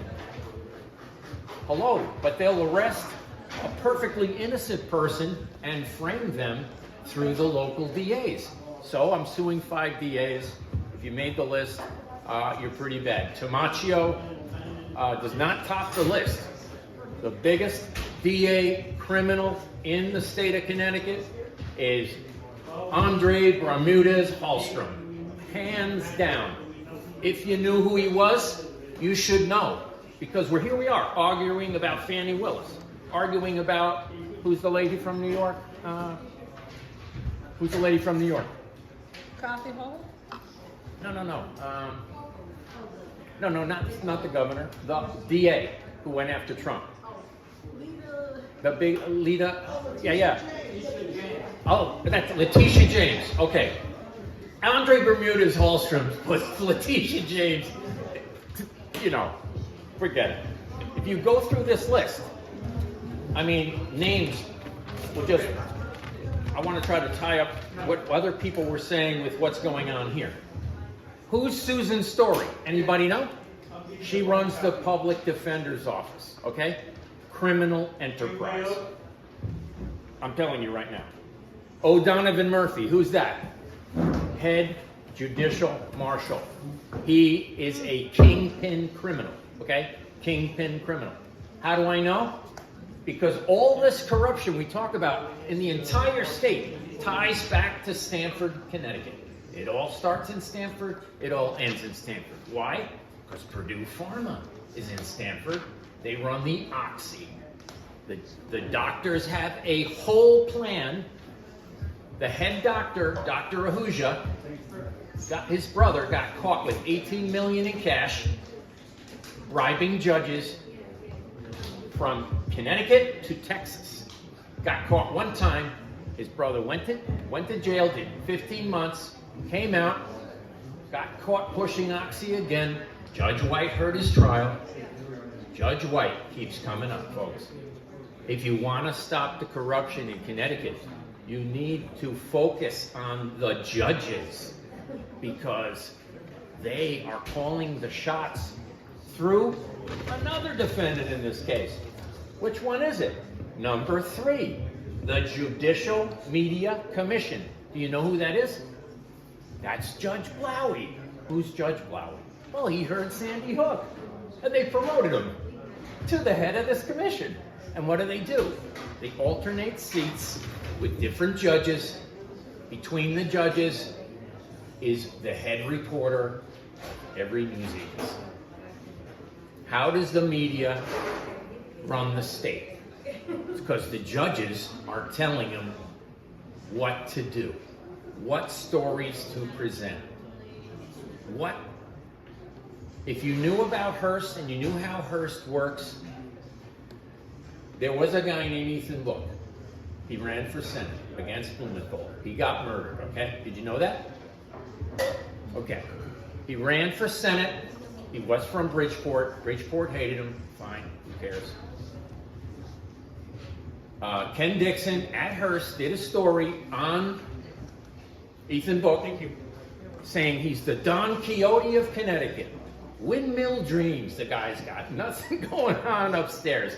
I hate to tell you, though, Ethan had dinner with me once a month for like 6 years. I know him very well. Yes, he was murdered. He had 3 boys. Okay, when I ran against Blumenthal, they stole all the signatures. 57,962 signatures. Gave them to Ken Dixon at Hearst. And what'd he do?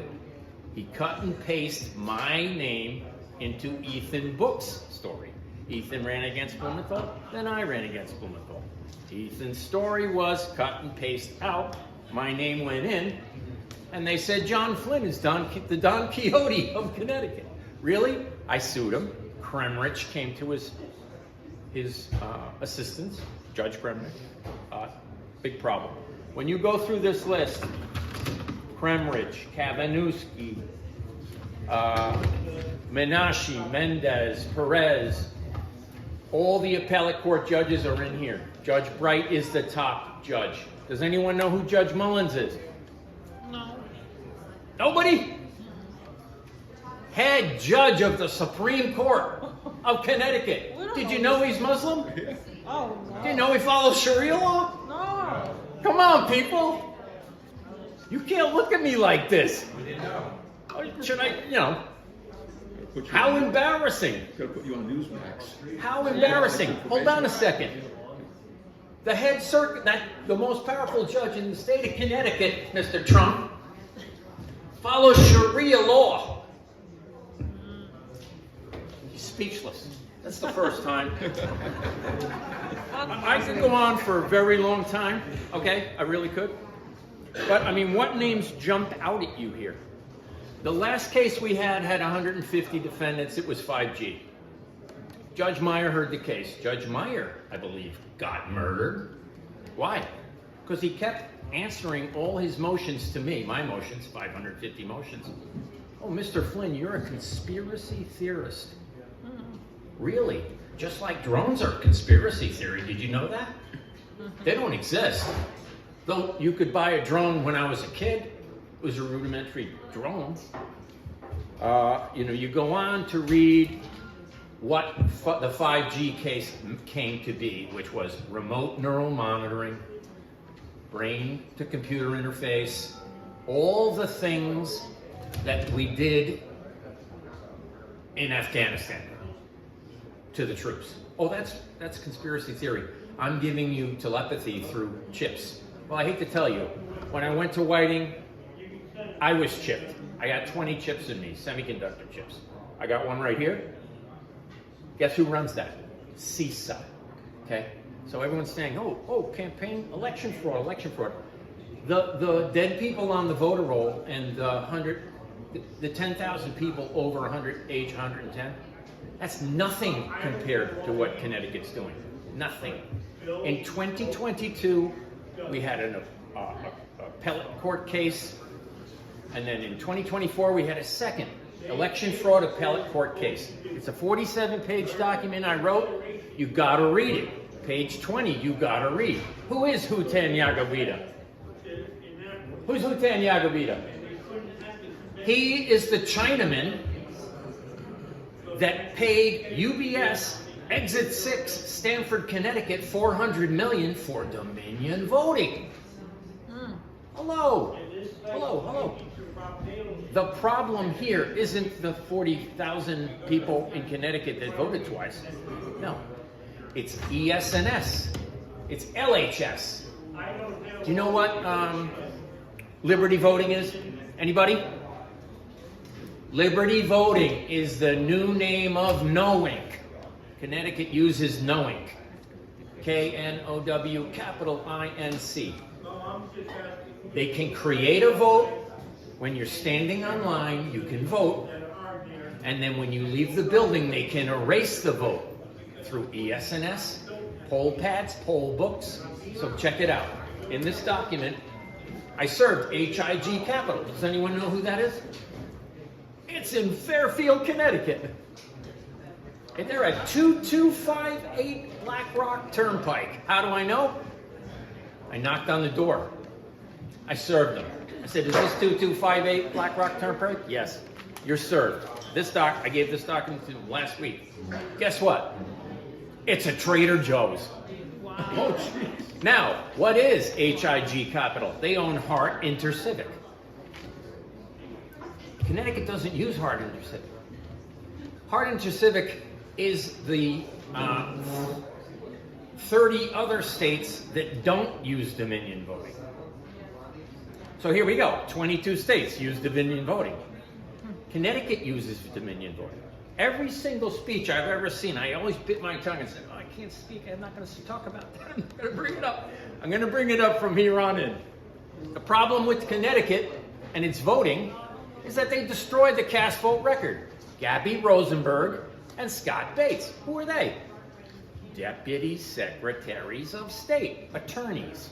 I've sued them 4 times each. Linda sued them. Linda sued Scott Bates, and he says, we don't have the cast vote record.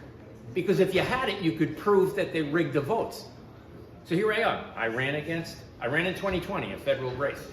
I ran in 2022 against Blumenthal. I ran against Murphy. Guess how many votes I got? Anybody? 0. I voted for myself. I made everyone take a picture of their ballot that I know, and they sent me a picture. So what happened? I went to court. I got jumped by 10 marshals. They stole my phone because it had the pictures. I went to court again.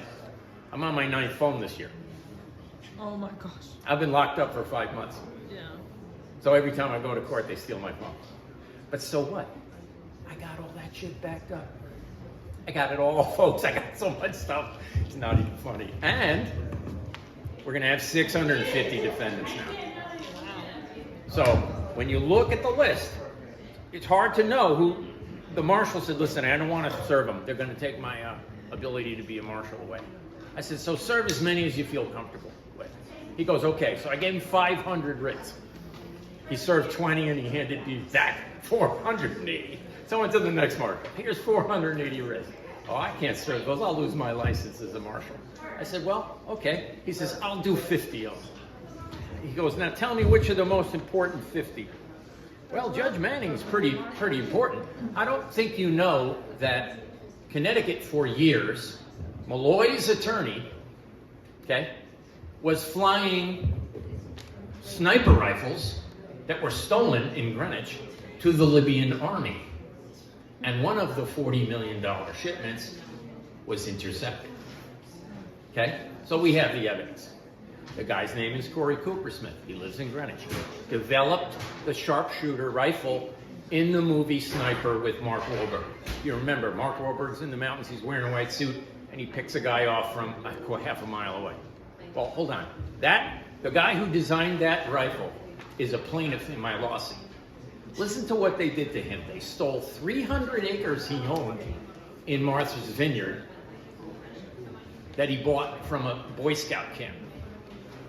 He donated 100 acres to Martha's Vineyard so he could then develop the last 200 acres. Guess who lives there? Obama. When Corey was in a coma, they built a house on Corey's land for Obama. Isn't that awesome? So when you go on and on and on, people in the case are huge. I got huge people in this case. Does anyone know Elizabeth Harding Weinstein? Yes. What can be said about her? You want to say something about her? Say something about her.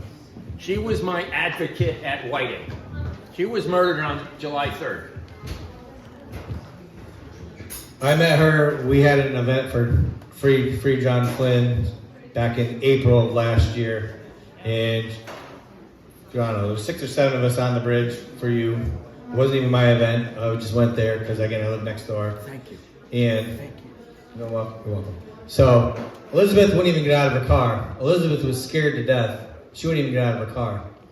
So again, at the time, she just seemed like a crazy woman, to be honest with you, because there was another crazy woman that was there, and the one that was supposed to have the event seemed like a crazy woman.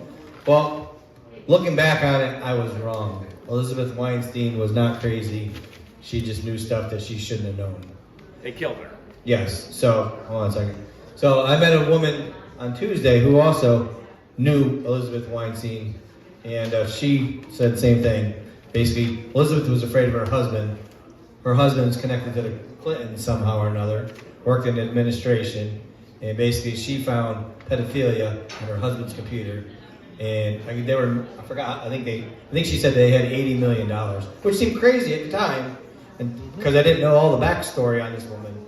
And she was killed to shut her up. They found her in a hotel over in Danbury. You can look it up. Elizabeth Harding Weinstein. She's on YouTube and on X. You can look up what she was doing and what she was exposing and why she was silenced. And she was trying to help John Flynn. But like I said, at the time, I didn't know any of that backstory. She just seemed crazy, but I was wrong. May she rest in peace. She was knockout. Anyway, she was worth $80 million. And her husband is Brian Weinstein. Does anyone know who that is? I heard nothing already. He was the guy that used Biden's auto pen for the last 3 months of his administration. Oh, yes. And if you look on Brian Weinstein's site, he says he used it only 37 times. That's not true. But anyway, Lizzie used to come to my house and say how her husband was about to murder her, and we made videos. So when I was in Whiting, my house got robbed and my computers got stolen. Isn't that nice?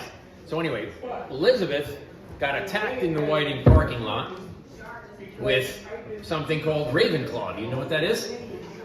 It's a directed energy weapon. It's real. You can buy it on the dark web. It's for targeting people. And she was biometrically chipped. I'm biometrically chipped. The chip here is CISA. The one in my ear is the U.S. Marshal Service of Connecticut. You can look up the frequency coming out of my ear from an RFID chip, which is meaning like if your dog runs away, put an RFID chip, they can track where the dog is on the phone, right?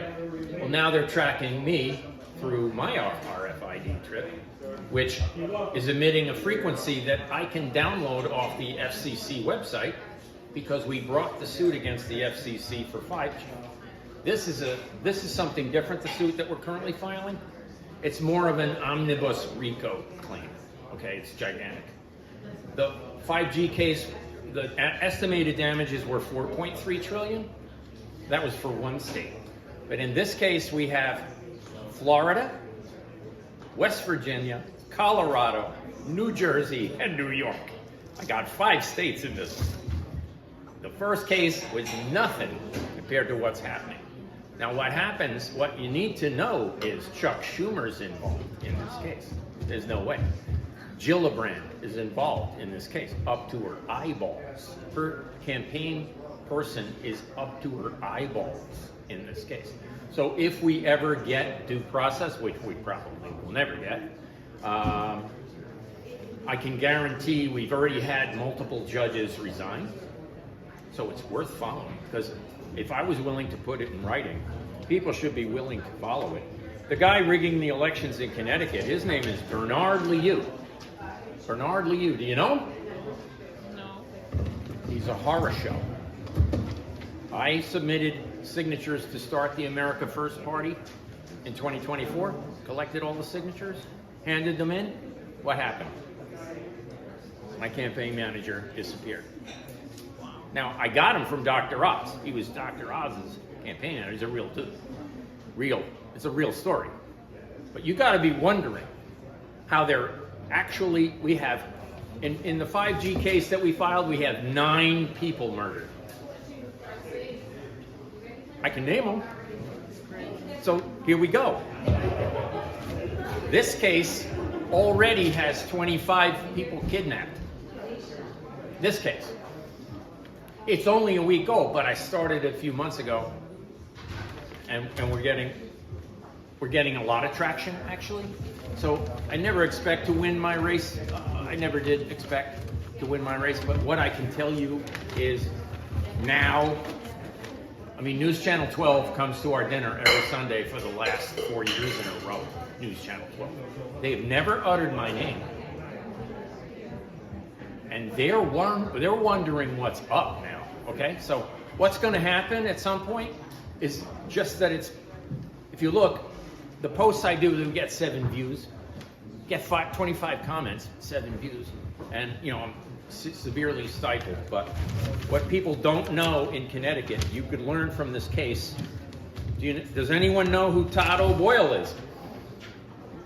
He is misinformationcisecurity.org. Do you know what that is? That's Chris Murphy's budget through the GEC to surveil you and knock candidates out by having a district attorney knock on your door and tell you to take a post down. He'll do that 3 times, then you're under arrest, which is what happened to me. Then they'll falsely claim that I threatened to blow up the Bridgeport courthouse with bombs. Never did that. That's complete false. So, yeah, there are things happening in Connecticut by rogue district attorneys. Do you know who Nemec is? You really should know who Nemec is. I mean, you could go on for days about what Nemec did. Does anyone know who Sam Mangliari is? Heard the name. Well, he's been in jail for 575 days. He's a whistleblower from Stanford who's never broken a law in his life. And he has no clothes on in solitary confinement at Garner Institutional Correctional. He was at Whiting temporarily. But if you don't know who Sam Mangliari is, I am telling you right now, multiply Tina Peters times 100. I'm telling you, he complained that the city of Stanford was building buildings over 10 stories with no cement. Okay, he's an engineer. What happened to him? His daughter got murdered by Dr. Ahusha, the guy with the 18 million in the trunk of his car. I'll let you go with that. There's some heavy-duty shit coming to Connecticut, and I got type 1 diabetes, so I'm in it till I no longer can fight. But thank you very much. Woo, I appreciate it. I mean, I tried to tie everybody together, and it can be done. You know, Jonathan has his own story. Bless his heart. Ride his tails. We need people like Jonathan. Jonathan needs people like us. Because nobody can handle it one-man part. I'm picking on the court, folks. I don't expect to win. But what I do expect to do is knock about 50 judges right out. Yes! Woo! Thank you! Thank you, John Flynn. You're welcome. So, does anybody else want to say anything before I wrap things up? There's no one here. No, we still got 25, 30 people here. Just didn't know if anybody. Yeah. Make sure you mention my name and ask people to talk to me. Hi, my name is Maureen Zolo. I'm actually the state director for Convention of States here in Connecticut. So I know my team, we have only a few people here today. We love Jennings. We only have 10 people at least. But I think the snow might have discouraged some. Yeah. Anyway, I know that you have signed some petitions. I wanted to thank you for that. And if you weren't able today or weren't sure you wanted to, please go to the website. It's just www.conventionofstates.com. We have what we call social media cards here at the table. It has, the QR codes on it, so you can take that and, check us out. I'm sure you'll like what you see. So thank you. I want to thank Polish Agnes over here. She helped sponsor this event. She has been live streaming this, so if you go on YouTube, you can see what we've been doing today.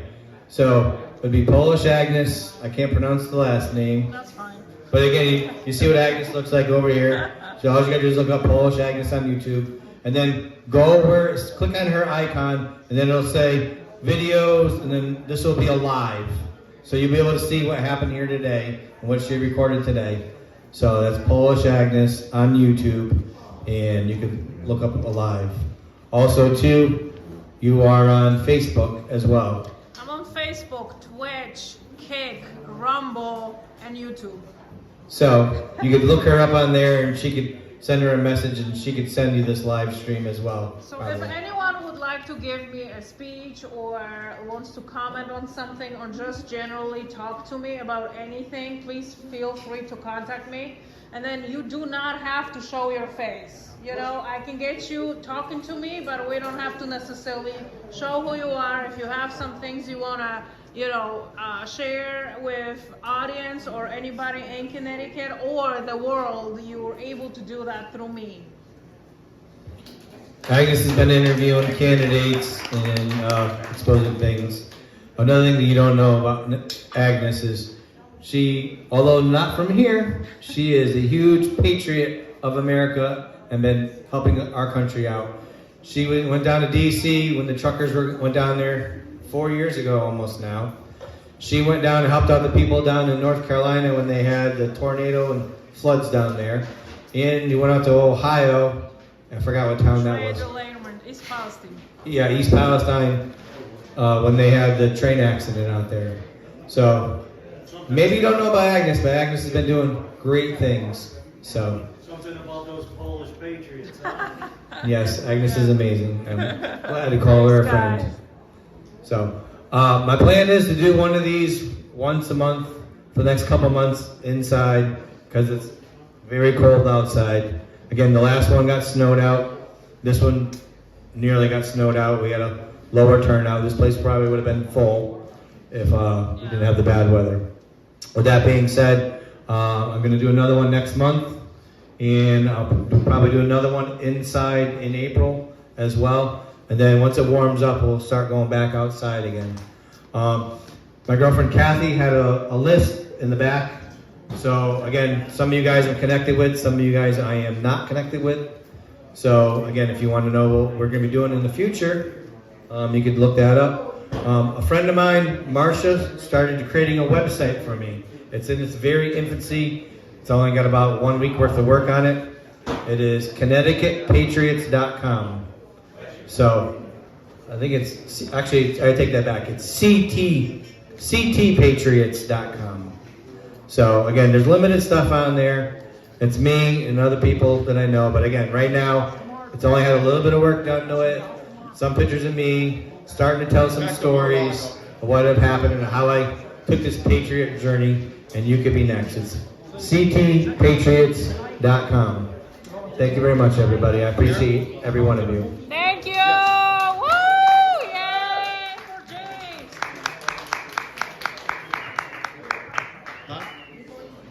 Yeah, tonight. Okay. Basically, everyone already left. You cannot entertain anybody longer than 2 hours. Bye, Steve. Take care. Bye, Agnes. You take care, sweetie. Bye, bye. Okay, good to see you, honey. You too. I do okay. Steve-O. Take care. I take care. No. I see you. Year and a half ago. Hey guys, I think that's it for today. I mean, basically everyone already left. I mean, the restaurant is empty, almost empty. I mean, there's maybe like 10 people left and everyone is leaving, so it doesn't seem like much people are going to be up to talking to me. But maybe we will have some great guests on the podcast. Maybe we'll be able to invite some people to speak. Hopefully I can do another event sometime soon, which has been said about a month, I guess, from now.